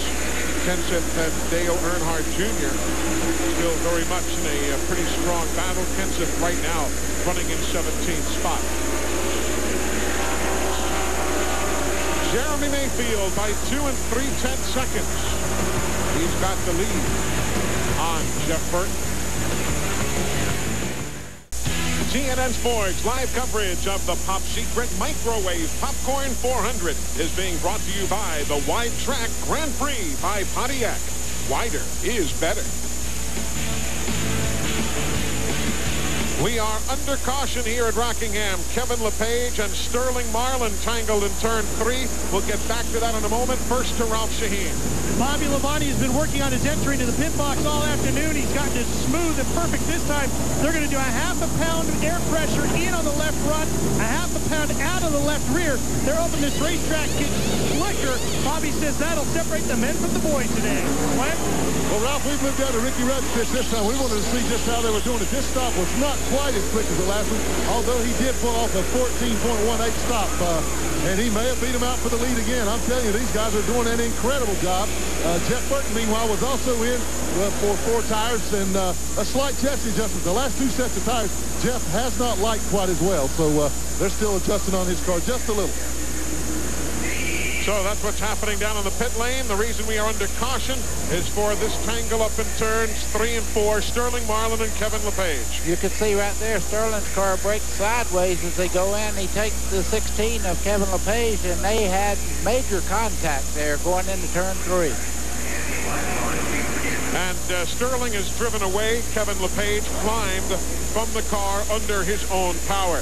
In the garage area, let's get an update on Dale Earnhardt Jr. Well, the crew is still working very hard on the car. Dale, what happened? And I guess secondly, can you get back in this race? Or do you want to? Yeah.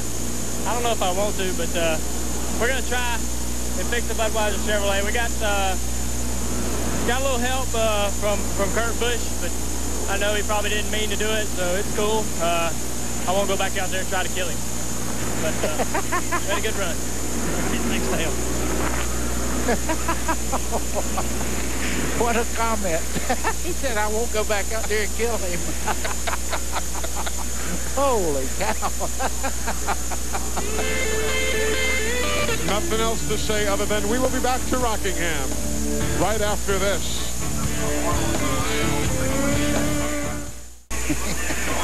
We are back at Rockingham, North Carolina. Glad you're with us here on TNN. It's time now for our lesson of the day as far as roadside etiquette. Ladies and gentlemen, boys and girls, remember, when parking on a hill, always set your parking brake. Watch. Kevin Lepage is looking. The car just takes off by itself. Folks, there's nobody in the car. Kevin Lepage is looking around for Alan Funt. Well, they wanted to be close to the corner workers there. Oh, my, we're seeing a bit of everything. If you're a Carl Long fan, he has returned to the racetrack. He went out a while ago and finds himself some 44 or so laps in arrears. Meanwhile, Sterling Marlin has made his way back to the garage area after the accident of moments ago. What's the update? Well, Sterling's talking to crew chief Scott Eggleston and getting tangled up here in the courts. Sterling, what happened? I don't know. I wish somebody tell me, but, you know, I got up under Kevin, and I thought it was going pretty straight down the straightaway, and I don't know if he got against the outside wall and come down a little bit, or I didn't give him enough room. Well, we just got together and turned me around and him around both, and, you know, hating wreck the cars. We was real good in practice yesterday and kind of disappointed. We usually run real good here and just didn't get going. So we had one of the best cars in practice. I think we had a bad shot or something. Can you get it back out there, Sterling? I think we patched it up and get something going. All right, thanks.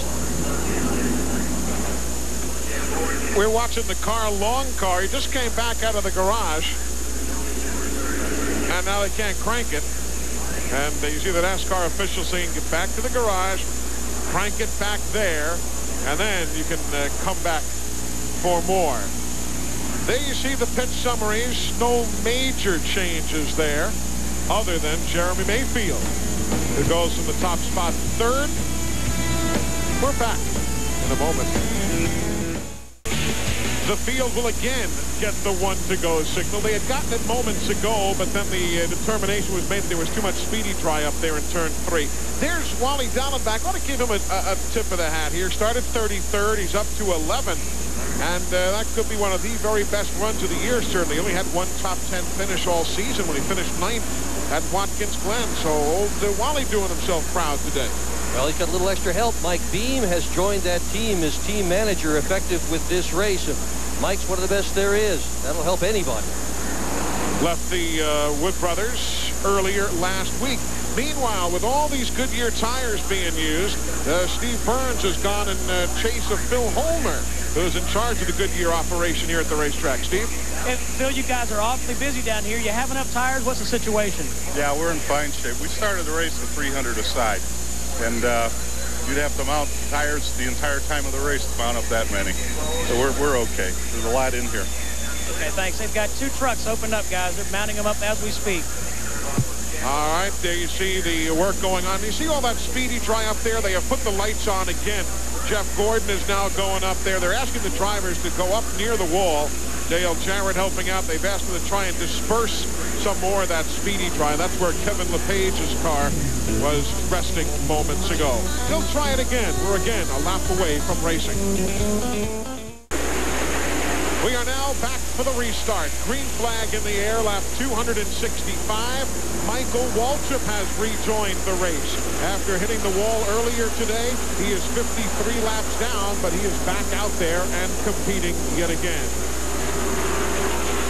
There's Joe Nemechek's telemetry in that number 33 Oakwood Homes machine. Meanwhile, up front, Ricky Rudd with the lead. Jeff Burton trying to grab it away. And does. Burton has been strong all day, but particularly on the high side of this racetrack. Seems like every time he can use that high line, he takes advantage of it, passes a car. See the 27, that's that blue and white machine there. Mike Bliss. Mike Bliss, he is not on the lead lap. He is a lap down, but hanging right with them. He said renewed enthusiasm after that 9th place run a weekend ago at Talladega. Well, the lightning rod in this picture you're looking at is the 12 car of Jeremy Mayfield. That car is very, very strong, especially from this area to the coming off the corner. You can see right there what a run he has on Ricky Rudd down the front straightaway. Second place. Rudd climbs the banking, opens the inside for Mayfield. Rusty Wallace sitting there in the 2 car just kind of watching the 2. He said, I ain't around the middle if you'll open up a little more. I don't think Rudd losing a spot, maybe more. I don't think that crossed Rusty's mind for more than a flash of a second. Yeah. But it was an appealing opportunity to be able to slide in between those 2 cars. Look at all the skid marks coming off turn 2. Man, a lot of people have hit that inside wall this weekend. I'm watching that 12 car when he gets, oh, look at Jeff Gordon going 3 stories high through the corner there. Gordon's running in 5th. He is not racing anyone except the 22 in that picture, that black and gold cat car. The 25 of Nadu, he is in 28th spot, a couple of laps down. And Dale Jarrett, he is in 8th place right now, following Tony Stewart just ahead of him in the Home Depot entry. Look at the numbers there in green on the rundown. You saw Mayfield, quickest speed on that lap. Gordon running right against the wall coming out of the corner. Just no space at all. No room for error whatsoever.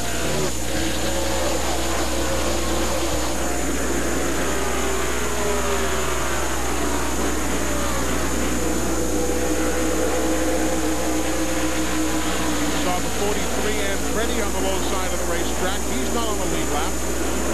John is 2 laps down in 27th. As Gordon goes by him now.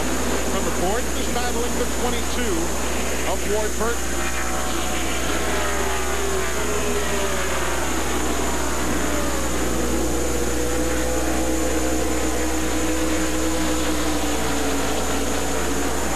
Further back, that is 18th place. I mean, it doesn't matter where you're looking right now. And look there, Mayfield and Rusty Wallace running quicker than the race leader, Jeff Burton. See Matt Kenseth there in the yellow number 17, battling with all these guys. No matter, like you said, Eli, no matter where you're at in the field, there's a battle going on. Robert Paisley is in 19th on the lead lap. We're riding with him. He's battling Kenseth and trying him outside. You can see he made a very wise decision not to put the front end of that car on the outside of Kenseth coming off the corner. That's a blind spot that he was in right there. He waited till now to make the move on the high side and didn't get it done. Kenseth got a great run on the inside.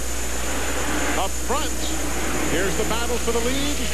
There goes the battle for the lead. Jeremy Mayfield, who most recently led from 241 to 256, reassumes the lead in lap 274. This car looked every bit as good as it did in California when Jeremy won out there. That car was dominant all day long.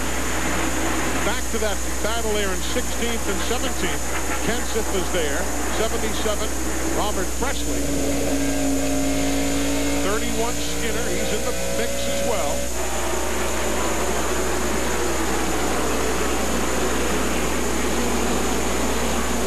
Park has moved himself into the 9th position. Dale Jeremy, hitting the throttle a little easy there. That meant the back wheels were trying to spin on the car, and he had to ease up the throttle and then get back in the throttle.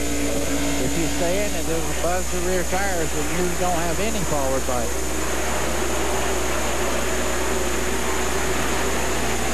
Kurt Busch is in that mix in the 97. So is the 10 of Johnny Benson.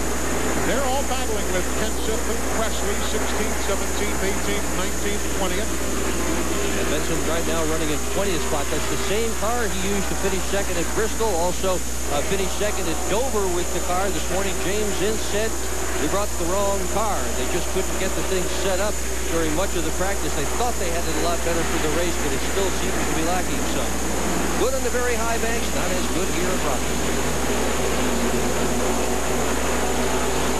Looked as though moments ago there was contact. Watch it there coming at you.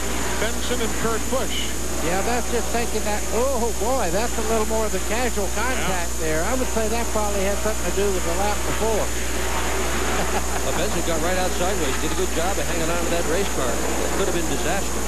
Well, he's got some damage to that car right now. You can see it's not really back up to 100% like it was before the contact, but he does finally get by Kurt Busch. The 21, Elliott Sadler. He's also in that battle in 21st position. You know, that car has been one of the quickest cars. The 21 there of Elliott Sadler has been one of the quickest cars, and he made up his lap by running. He didn't just luck into it. That car has really been quite fast the second half of the race. Of course, the Wood brothers with 6 wins here over the years. Well, Elliott knows he's got to get on the gas with this thing. He's got 65 career start, goose egg in the top 5 column. Most laps he's ever led in a single Winston Cup race is 2. He knows he's got to get going. He's been very disappointed in the performance that they've had so far. A green car, Rick Mast, he's running in 15th. Schrader in that yellow 36 is battling in 4th position.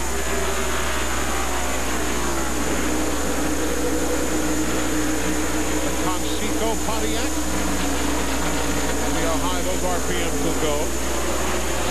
Right around 8,500, 8,600. Yeah, and this part of the racetrack itself is not allowing them to turn as many RPMs they did right in the first part of the race because every part of the racetrack is getting a little slicker. Meanwhile, Jeremy Mayfield's lead of a handful of laps has gone away. Jeff Burton takes over the top spot at lap 282. Eli, that's about the 5th or 6th time that Jeremy's got a pretty good lead, and all of a sudden Jeff Burton would run him down past him, and Jeremy just kind of sits there and watches. The crew just told Jeremy, don't worry about him. Just run your own line. Everything will be fine. It will.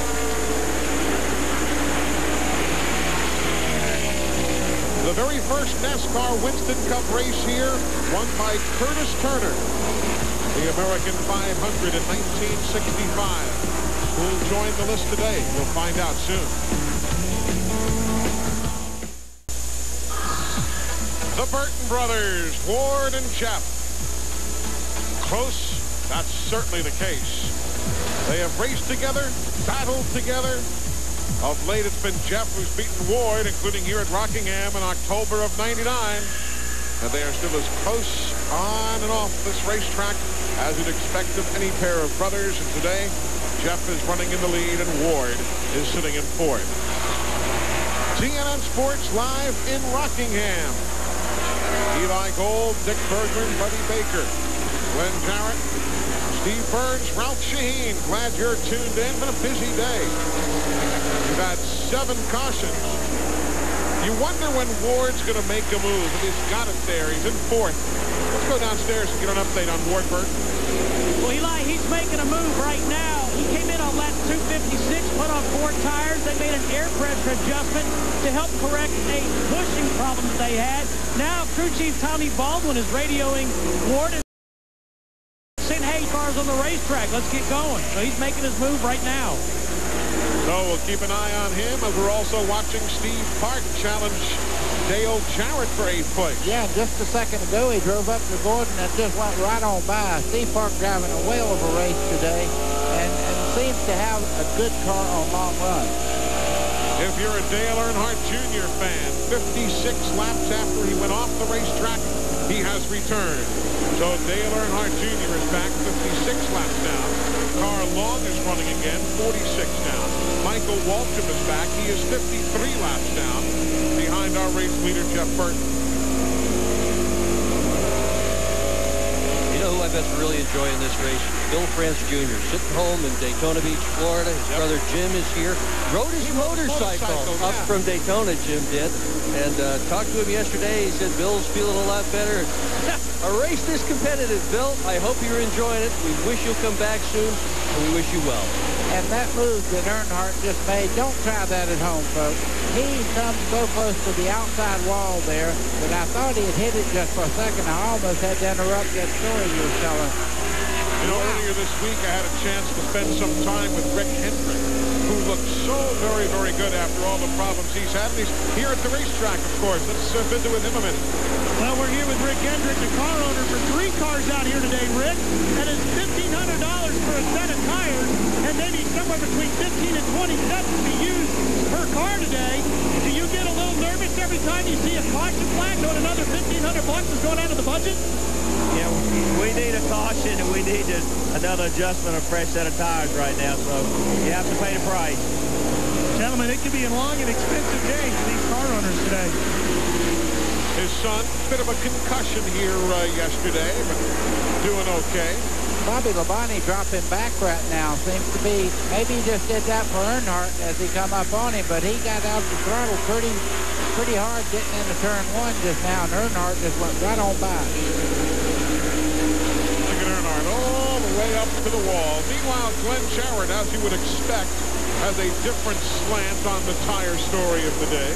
Man, I've heard of tire problems before, and it's obvious we've had them today. Not really problems, but they're just having so many cautions. But just a few laps ago, Buster Alton, who drives the pace car for NASCAR, radioed the tower and told him he had a right rear going down. Some of the guys from the 12 crew, the last pit crew down here, the last pit spot, number 1, next to the pace car, took the air tank, went over there, and aired up the right rear in the pace car. Well, he's due to stop. Buster's made 46 laps already. Oh, yeah, and tires go away about 20 laps, start losing grip. Good work, Buster. Let's talk in all seriousness why some tracks are abrasive. As you see Earnhardt Jr., remember he was tangled with Kurt Busch earlier. Let's see here. He said he wasn't going to come back out there, but he got the car fixed. I tell you what, Earnhardt Jr. is having to hold on for dear life in the 8 car. It's pretty wicked right now after being wrecked. Payback's is so hard now because there's a camera on everybody that anybody thinks might be due for a thing like that. So I'm sure Earnhardt knows our camera's on him right now, and probably a lot of still cameras around the racetrack too.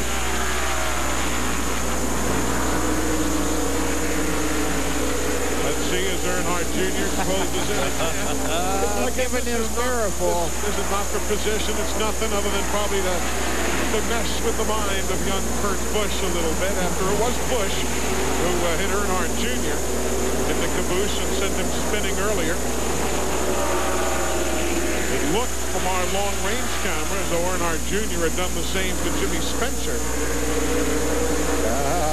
Of course, you know, if Busch gets a little wiggle there and Earnhardt doesn't hit him, I guess that's okay, huh? Intimidating Jr. Well, he's making Busch think about it. I guarantee you see those that. Green numbers, by the way, in the rundown. Anytime you see a green number or green speed, that's a driver who's going faster, like Jarrett and Hart, going faster than Jeff Burton right now. No. He's just messing with him. Yeah. I think you're exactly right. He is just messing with him. Very effectively messing with him. We're at lap 301, and we're staying with this, folks, because everything for the moment is settled down. Now you got a quick look there at the lead, but this has been most intriguing here. Again, it was 97 Kurt Busch who got it to Dale Earnhardt Jr. earlier and sent Earnhardt spinning and basically out of contention for the day.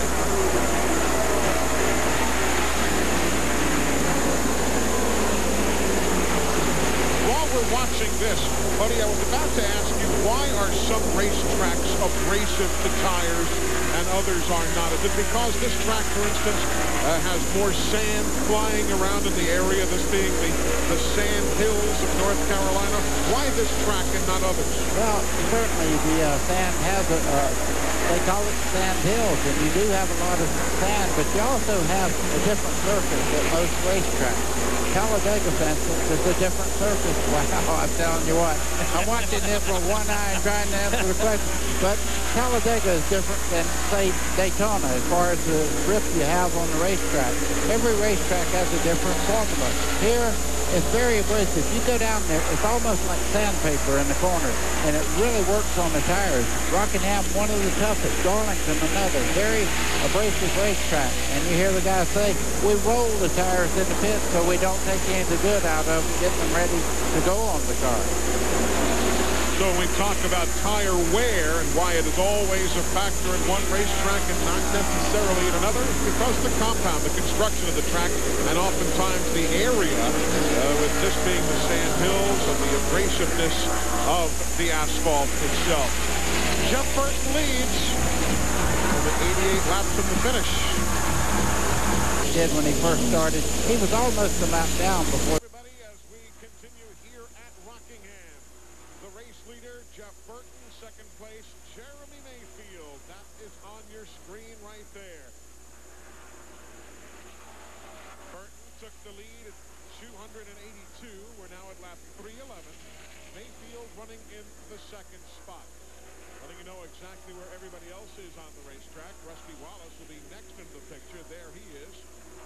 Actually, ahead of him will be Dave Marcus first. Dave is running in the 31st position.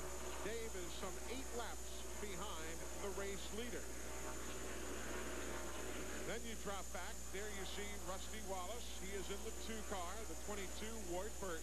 They are 4.3 seconds behind the leader.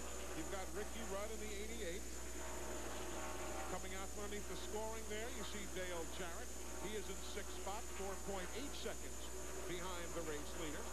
Then you've got Carl Long, and following him is Tony Stewart. Carl Long is 46 laps down, and Tony Stewart there is in 7th spot. He is 6.3 behind the race leader. There's Scott Pruitt in 30th spot. He's 7 laps down, Pruitt is, in the Tide Ride, which is back to its normal paint scheme after the crimson and white for the Alabama Crimson Tide a weekend ago in Talladega. There's Wally Dallenbach in 25th spot. Wally's a lap down, and the 1 is Steve Park. He's on the lead lap in 8th. He's 6.3 seconds back of our leader, Jeff Burton. There's the 3 of Dale Earnhardt. He's running in 9th spot, closing in and moving around Wally Dallenbach. Meanwhile, we break away from the rundown a moment and check on Dale Earnhardt Jr., who will make a pit stop here to the delight of Kurt Busch after their wild racing there moments ago. Lap 315, Earnhardt Jr. pits. There's his dad on the racetrack, 9.5 seconds back. Dale Earnhardt is in 9th. The 18 is Bobby Labonte. He's running in 10th spot, battling with Dale Earnhardt for position. Again, Wally Dallenbach. He's in 25th. He's 2 laps down. 25 is Jerry Nadeau.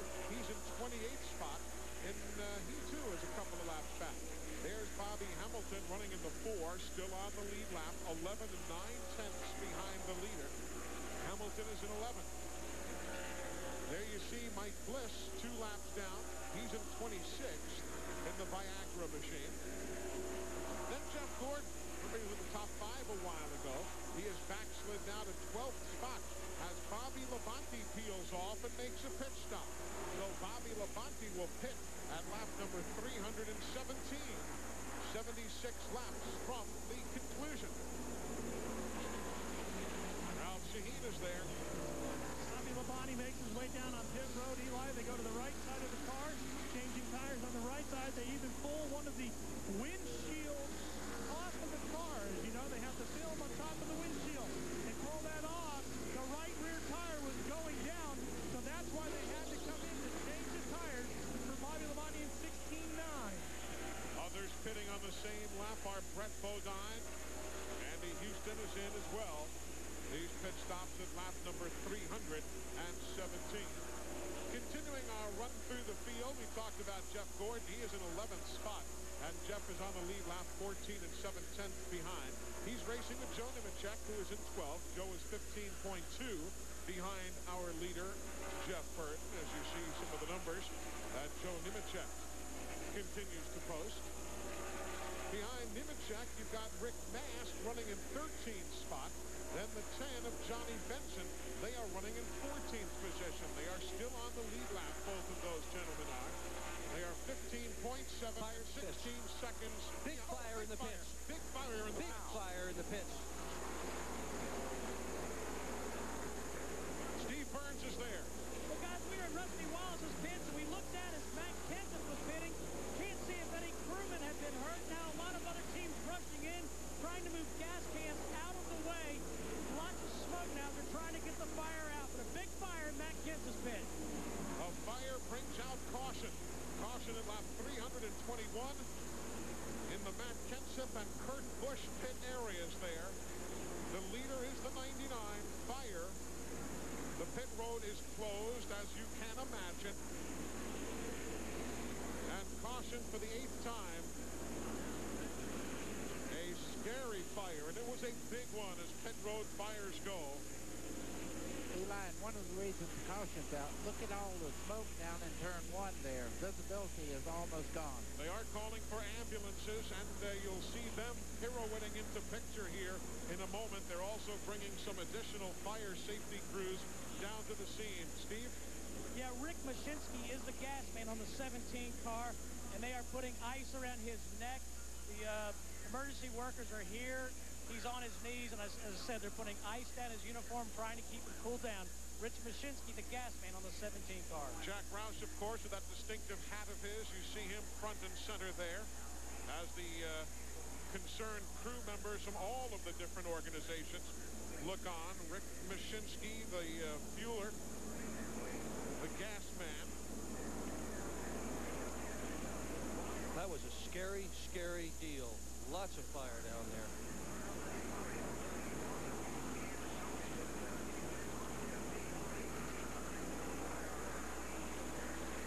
I don't know if we have the actual beginning of the fire, but there you see it is already underway. It spreads very, very quickly, and you see the firemen right in the middle of it, wading right in. And you see the heat just repelling that one firefighter as it then spreads towards the 97 pit of Kurt Busch.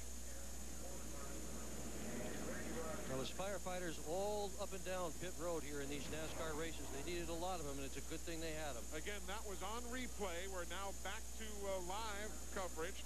Rick Mashinsky, the fueler there, and look at some of those tires and everything else that has just been distorted, melted in some instances.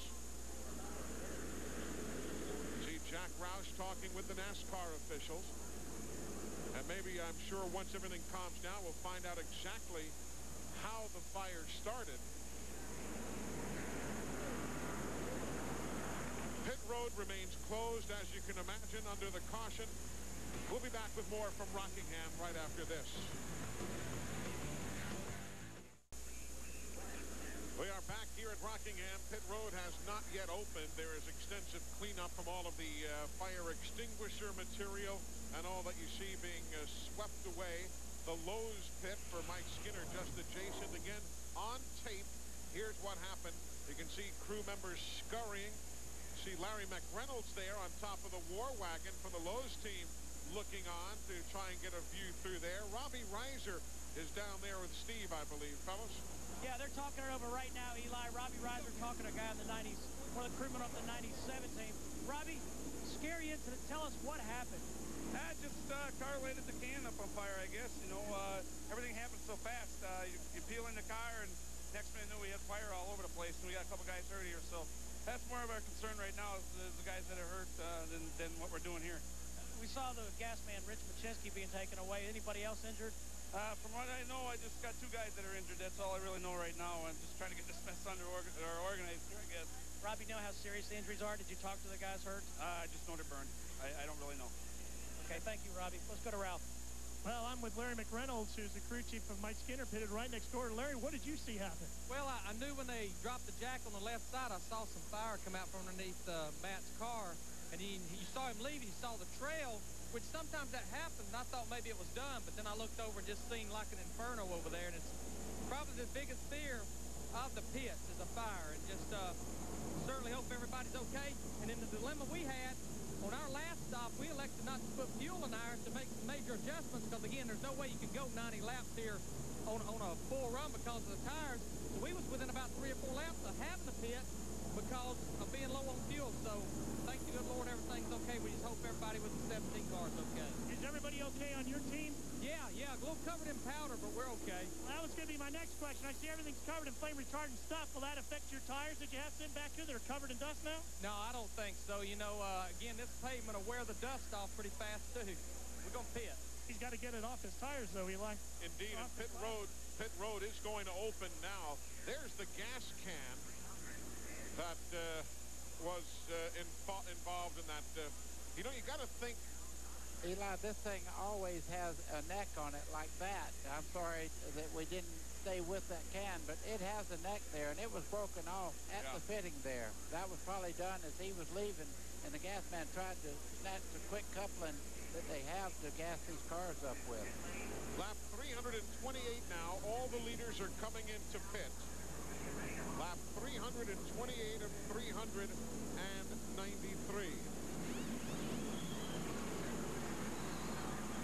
Let's go to Glenn Jarrett. Well, I'm down in Jeff Burton's pits right now, guys, and he's been leading this thing to make a very, very slight adjustment on the left rear of the car. 4 tires. This should be their last scheduled pit stop. They can run 65 or 70 laps. Burton is down and away.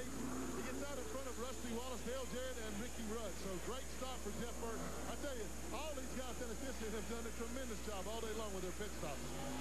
One other thing that we want to point out, and let's talk about who is affected most by this caution flag, obviously other than those guys who are involved in the fire. But on the racetrack, that's going to be Bobby Labonte. Bobby Labonte, remember, had to make that early pit stop. He is now caught a lap down. The last count I had, he was way back in 25th position. Dale Earnhardt was in 9th, still running in the top 10. I know when he comes out of the pits, big hit Bobby's going to take in the points because of this caution situation. He had pitted right on lap 317 along with Brett Bodine and a few others, and that was unfortunate. Here comes Bobby one more time right there in the middle of the screen. You know who else needs to be thought of in this situation is Bill Simpson, the safety guru. Because, buddy, and I don't say this to talk about years ago, I'm just talking about the progress that have been made here. When you were a Hall of Fame racer, you did not see these safety precautions and all the gas men covered head to toe in Nomex and so on. Bill Simpson doing a lot of that innovation. A great job, and these guys do wear fire equipment. He's burned around the neck and around the hands, but every place he had the fire retardant on there, he's pretty safe. All the cars that are at least 1 lap down are in for service now at lap 329 as we continue under caution at Rockingham. A half lap away from going back to green. Steve Burns quickly. Any more injury news down there from the fire? Just got an update, Eli. The gas man, Rick Machinsky, was actually the only member of that 17 team injured. However, there are 2 firefighters who are being treated for inhaling dry chemicals used to put out the fire. Glenn Jarrett? Near scuffle broke out down here between the guys in the 99 pit and the 12 pit. The 99 got to his pit first. Jeremy Mayfield came really close to the car trying to get into his pit. Nearly hit one of the tire changers. That tire changer, when his pit stop was over for Jeff Burton, went down to the 12 pit and confronted him about it. Told him to tell Jeremy to give me some more room. Well, temperature's just a tad short here at the Rock this afternoon as we're at lap 332 of 393. Rusty Wallace trying to take the lead there from Jeff Burton down into turn 3. Rusty's got a very, very fast race car today, and I'm not sure he's pulled it all out yet as far as how hard he wants to run, but I do tell you this, it looks good on fresh tires, but Jeff Burton showed a lot of muscle after about 10 laps. Rusty Wallace, who last led from lap 159 through 182, takes the lead here at lap 333. Now Dale Jarrett in the picture, running in 3rd. And remember, folks, with that early pit stop and then a second pit stop, Bobby Labonte is all the way back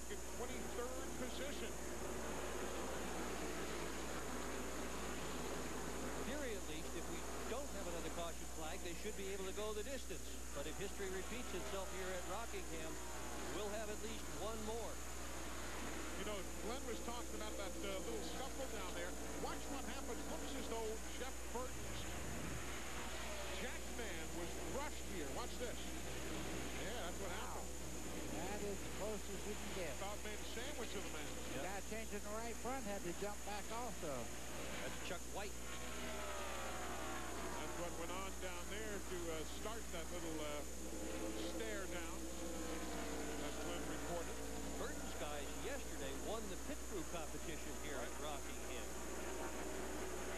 Saw Frank Stoddard walking into the garage, holding the trophy under his arm, kissed it. Did as he walked past the car. I don't think he thought anybody was watching him. 6th spot. Jeff Gordon. Tony Stewart.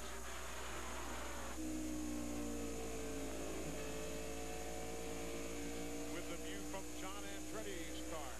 Whatever Jeff Gordon had as a problem, looks like they solved on that pit stop. He had dropped back in the field there and was pretty far back before that last caution came out.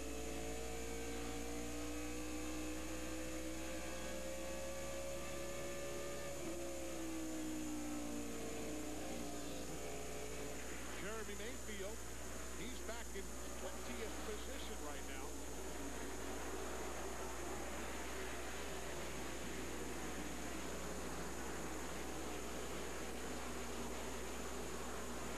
Rusty Wallace, though, that last pit stop, they got gone once they got out on the race. What did they do on that last pit stop, Steve?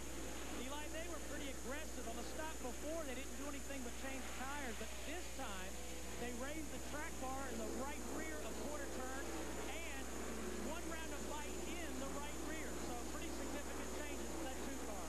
And remember, folks, should Rusty go on to win this race, remember back at lap 176, everybody pitted except Rusty. He started losing a lot of positions. Then the caution came out at lap 192 when Terry Labonte spun, and that allowed Rusty to reconsider not taking tires. And then he, of course, went in and took fresh rubber and stayed right there at the pack. Could be the turning point of the race. Oh, yeah, he's taken 4 every single time. He has had an opportunity since then. And right now, Rusty Wallace looking real good in the lead. But look at all these guys back here with good, strong cars. There's a long ways to be done. Skinner's on the lead lap. Of course, Dale Earnhardt. Remember, Earnhardt entered the day 210 points behind Bobby Labonte. If the race ends right now at this moment, you see the spread will have narrowed by some 40. Joe Nemechek going down the back straightaway. 8,500 there just before he had to back off to go in the corner. Now, at the early part of the race, we were seeing 88, 8,900 as far as RPM. Now the racetrack a little quicker. You don't see the numbers you saw earlier in the race. Nemechek in 12th.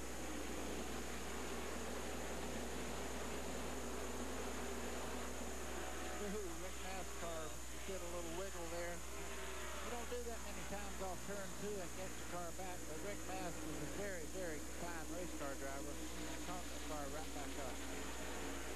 Watching 31 of Mike Skinner realized, too, that his crew chief's going to television next year. He's only got 3 more races after today, Larry McReynolds does, to be a crew chief. And the team's kind of running out of opportunities to win one. A lot of people thought McReynolds and Skinner were going to win a whole lot of races. Best they've had so far this year is a single top 5. It's not been anything like the kind of season that they wanted to have this year. They wrecked the primary car here in practice, and right now they're out there struggling with a car that's been up from another crash. By the way, if you're following the fortunes of Dale Earnhardt Jr., who is 56 laps down while his father's doing well, Dale Jr. just grazed the wall again coming out of turn 2. He's been able to drive around, but he is having himself a handful. Watch it again on the tape replay. There, he just does graze the wall. Oh, that's a little more than a graze. Yeah, that's almost left side's off the ground. He hit so hard. He has come down to the attention of the crew. Dale Jr. has. Great race for the lead here. Jeff Burton looking on the inside of Rusty Wallace. They come up on a lap car. Jeff Burton has a great race car. Just eases out of the throttle. Knows that he has a car that he can really make a run with later on. There's could see for the guys back home that race on the weekly schedule, you don't have to do it all in one corner. Pace yourself if you have a great car. Well, Burton's done most of his passing on the high side today. He can't pass Rusty on the high side because that's where Rusty's running. He tried way on the bottom, which is what he's doing right there again. Uh-oh. 12 car, Mayfield. He has been slowing progressively. We told you he had dropped back to 22nd, 23rd spot. While we watch this battle for the lead, watch the story on Jeremy Mayfield. Let's go to the pits. Gus, I was talking to the crew guys there, and it's that age-old problem they've had all day with that miss. They're going to bring the car in and have to change the battery. It finally did give out. That's what was causing the miss. It kept getting slower and slower and slower. The battery finally is running down on it. Man, what a tough break. He had the dominant car. Now to question Jeremy Mayfield. Trouble, turn one. Michael Waltrip again. Whether it's that same oil fitting, the problem he had earlier, we don't know. But Michael Waltrip, for the third time today, bringing out a caution.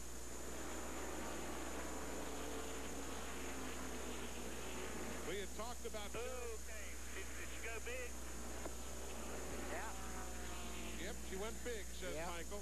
That means she has quit running. As you can hear, is very quiet in that race car. So Michael Waltrip apparently blowing an engine. I don't know. We'll see what the story is there. By the way, we're talking about Mayfield. Jeremy led 169 laps today. Let's go to Glenn.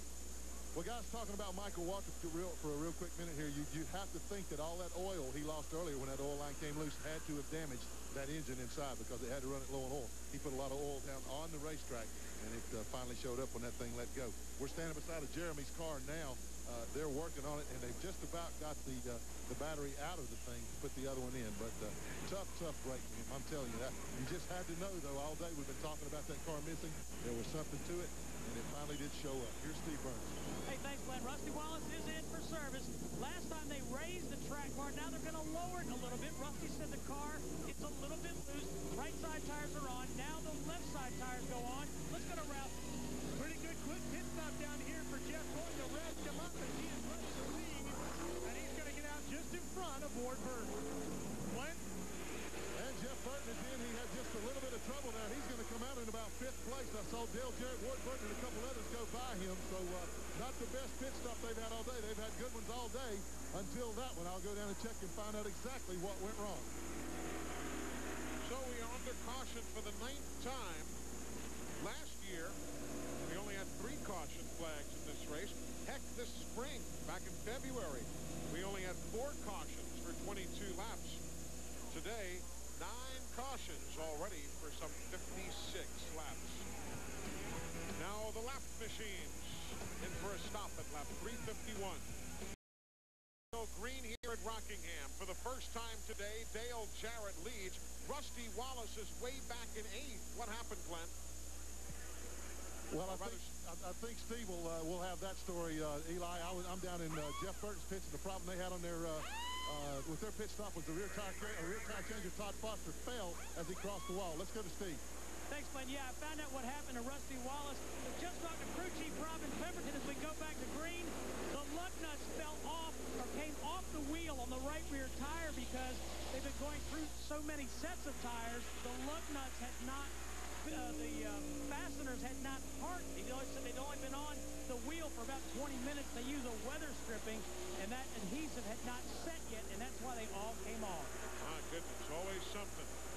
Boy, a great battle for second right now. Jeff Gordon in the 24th, the 28th there. Ricky Rudd going high. Bobby Labonte not able to make up that lap on the restart. He is up there beside the guys as they took off, but didn't have the drive as they went off there to make up the lap that he's behind this moment. Bobby Labonte in 20th spot. 1 lap down. Boy, wouldn't it be something if DJ finally won one of these races at Rockingham? Or how about if Ricky Rudd wins for the first time this year? That'd be okay. Yep, that'd be a good story. Yep. Oh, a little bump right there with Ward and Jeff Burton. 22 and 99. Very close brothers, but they do race very hard against each other. And if you ever want to see Ward Burton mad, to see him run second to his brother. Oh, boy. Yep. That's gotten under his craw just a bit. Just a bit. Well, it happened, what, 3 times? year, he just didn't like it at all. How about Jeff Gordon? At one time was all the way back to 14th spot. Made a couple of stops, and they worked on this car. He's making a run at Jarrett now on the low side of the racetrack.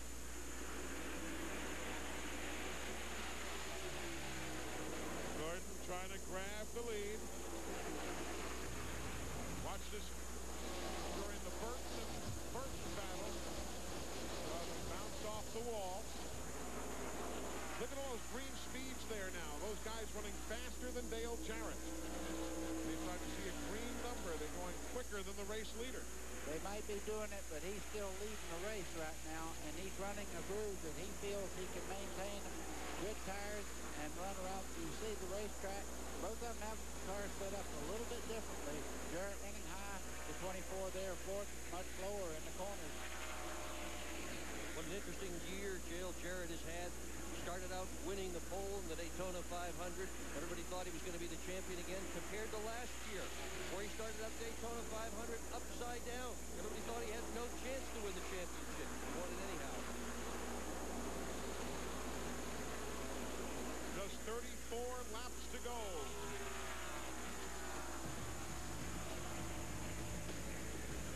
Firefighters on pit road. 0.2 of a second between Dale Jarrett and Jeff Gordon. They battle for the lead here at Rockingham. Jarrett, with whom we're riding on that list of non-winners here at the Rock, along with the likes of Sterling Marlin, Kenny Schrader, some pretty good names, have never figured out this racetrack. But nobody's ever had 6 second-place finishes here. He's due one. If anybody is in the field, Dale Jarrett's due a win here. There's Bobby Hamilton in the 4 car. Started 35th and is now running in 7th. Only one top 10 finish all year. He was 7th at Darlington back in the spring.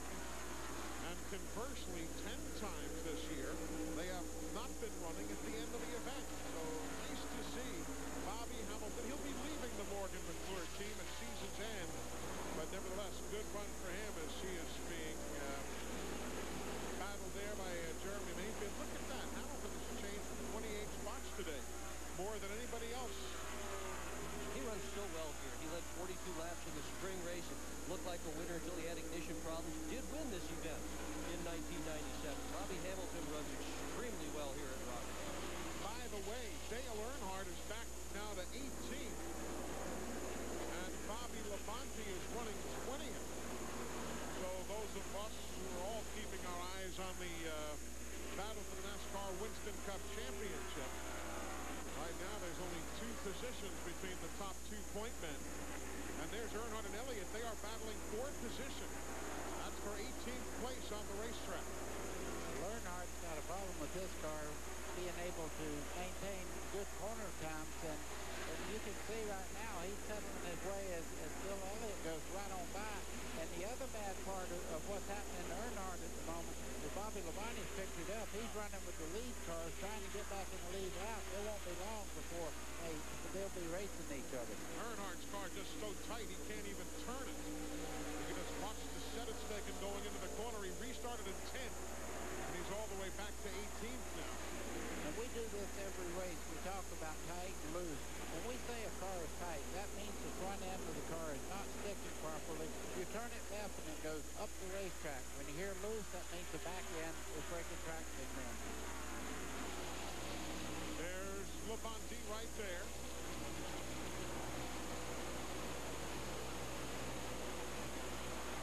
One lap led, though, is enough, though, for those 5 bonus points. Let Jeff Burton go right on by because he knows he's after the win here. And Bobby Labonte right now knows that Earnhardt, I guarantee he knows everywhere he's at and how much he's losing per lap to everybody else. Now, they are a lap apart, remember. Earnhardt is on the lead lap in 19th. Bobby Labonte is a lap down in 20th. But the positions so close. This championship battle is going to go down to the wire. Dale Jarrett, 10th race he's run here in the number 88 car. He's had 9 straight top 10s. Now 1 7/10 seconds behind is Jeff Gordon. So he's unable to keep up with Dale Jarrett. Let's go back to the pit. Steve Burns has been following the injury story in the aftermath of that scary fire on the pit lane. Steve, what have you learned? Yeah, the injured gas man, Rick Mashinsky, he's being transferred to a local hospital. He's got second-degree burns around his neck. He is alert, and talking to the medical staff, they're a little more concerned with the dry chemical and smoke that he inhaled when they tried to put out the fire, Eli.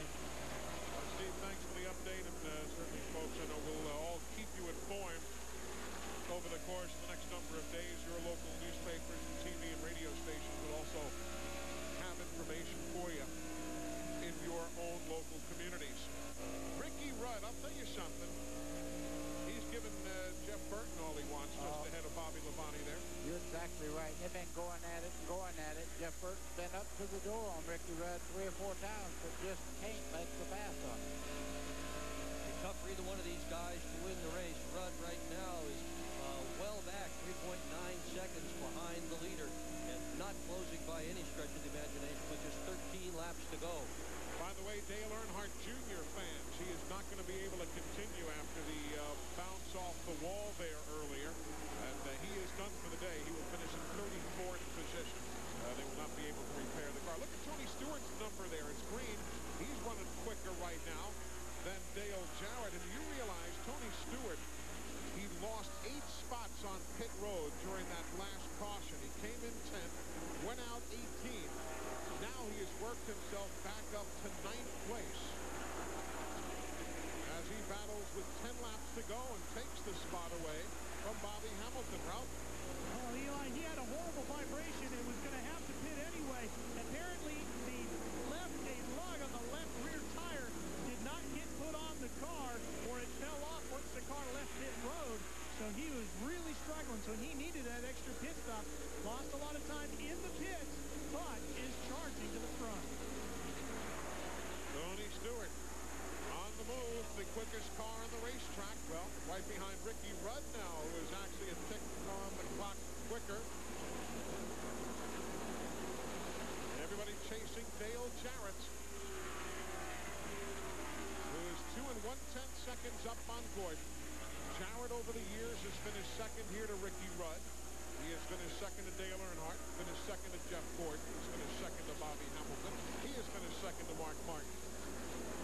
Finished second to about everybody who's just never won. Could be worse. Harry Gant finished second here 5 times, and he's retired. He's not going to win. Jarrett looks like he might. The car that's right behind him, Gordon on your screen right now, the car has tightened up. He's not going through the corners well. He's got an understeer. And one thing I'm noticing on Jarrett's car is he's able to maintain a low line getting in the corner and then let the car float up to the center part of the racetrack, a good groove to take care of the tires. And right now, he's just kind of in the easy chair, kicking back right now. The car looks flawless out there. Rudd and Burton.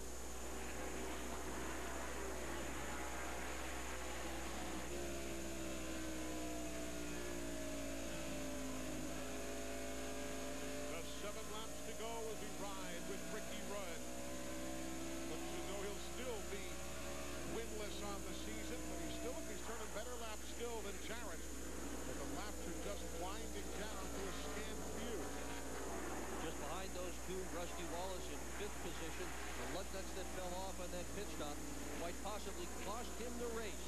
And just behind him in the yellow car there, Steve Park, a great day.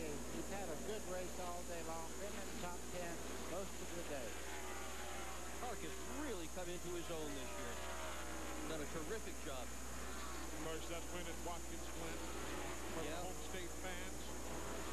Well, that was big, but you know, he scored his first ever top 5 as well this year. And you think about that, it took him a long time to get there. But once he got there, he's been nicking them off one after another. He's got 5 of them now. There you see Gordon going by, 2.5 seconds behind Jarrett. Then you go back to Ricky Rudd. There he is. He's 3.7 seconds behind Dale. Got Jeff Burton and Rusty Wallace, your top 5. There's Burton, 4.2 seconds behind the race leader, and Rusty Wallace is 6.6 back. And I'll guarantee you, Jeff Gordon has to be, look at the battle for 5th right here. Steve Park trying to take the spot away from Rusty Wallace. They run in two different grooves on the racetrack. You see right there, Steve Park good getting in. Rusty wiggles just a little bit as he starts off the corner. 5th place up for grabs with 3 laps to go. And 7th place is a good scramble. Stewart and Wardburn. Stewart able to maintain that low line there.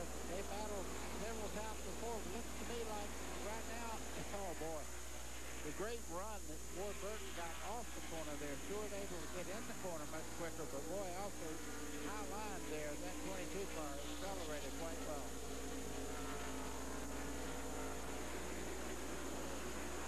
Seventh place is a good one. But they are coming to the white flag for Dale Jarrett. And Dale Jarrett, I know, is looking to have a great finish, but he's had some rough luck here right near the end of the year. This racetrack has always been special to the Jarrett family. Ned Jarrett, the great champion, 2-time champion, drove his final race here in October of 1966. And today, finally, October of 2000, Dale Jarrett's going to win at the Rock. Jarrett comes to the stripe and wins in Rockingham for the first time ever. Jeff Gordon will finish second, Ricky Rudd third, Jeff Burton comes next fourth, fifth is Wallace, then Park, Stewart, Wardburn, Bobby Hamilton, and Joe Nemechek. That is the top 10. And now Todd Howard, the winning crew chief, downstairs. Let's get his thoughts. Okay, Eli, Todd. Boy, it's been a long time between wins. How does that one feel? Well, feels great. You know, the guys worked real hard. I'd like to thank Jerry Oxford and Bill Funderburk and Joe Hoffman. It's a brand new Robert Yates chassis and put together in about 18 days for this race. Tired of coming down here running second. And, you know, we just did a great job. The guys, what can you say? The pit stop was awesome. You know, they say the races are won and lost in the pits, and the pit crew won the race for us here today, and the guys in the car. They did a great job with it. Congratulations. Thank you. And Todd Howard said the mouthful right there. Why don't we congratulate he and all the crew as our Red Wing Shoe Work Hard pit crew of the race, sponsored by Red Wing Shoe Company, America's best choice for durable, comfortable footwear. Dale Jarrett is a winner. We'll hear from him when we come back. Coverage of the Pop Secret Microwave Popcorn 400 has been brought to you by Haviland Extended Life Antifreeze. Add more life to your car. Welcome back to The Rock. Dale Jarrett about to meet his brother. That's nothing special, but when it happens in Victory Lane, it is special. Glenn? Well, it's been way too long. It's been since November, I guess, of '97 in Phoenix last time. Dale, congratulations. Looks like you saved the very best for last. Man, what a great race car. And the guys back in the shop, this one's for you guys. It's a brand new car. They built it in a hurry just for here. And Todd did the right things in the pits, and the pit crew did a great job there all day long, but especially on that last one. I want to thank God for a safe race and for the abilities of this race team. Man, Daytona was a long time ago, so this is fun. Dale, did you change something on the car the last time? It seemed to get a little better, or was it just the track position got you out front? Well, track position certainly helped. That's where the pit crew comes in. But we made a slight change. Todd made a change about 3 times before that. Took a rubber out of the right rear. Made the car too tight. We freed it up then and made it better. And got it a little too free. And then we put a little bit of bite in it. Just a good set of Goodyear Eagles on there at the end. Congratulations there, brother. I'm proud of you. After a gazillion second-place finishes at Rockingham, Dale Jarrett's in Victory Lane. And by our numbers, Ford clinches the manufacturer's title with the win today. Dale Jarrett is also the Bryant hot driver of the race. Freezing cold? Call Bryant to the rescue at 1-888-999-BRYANT. Back in a moment.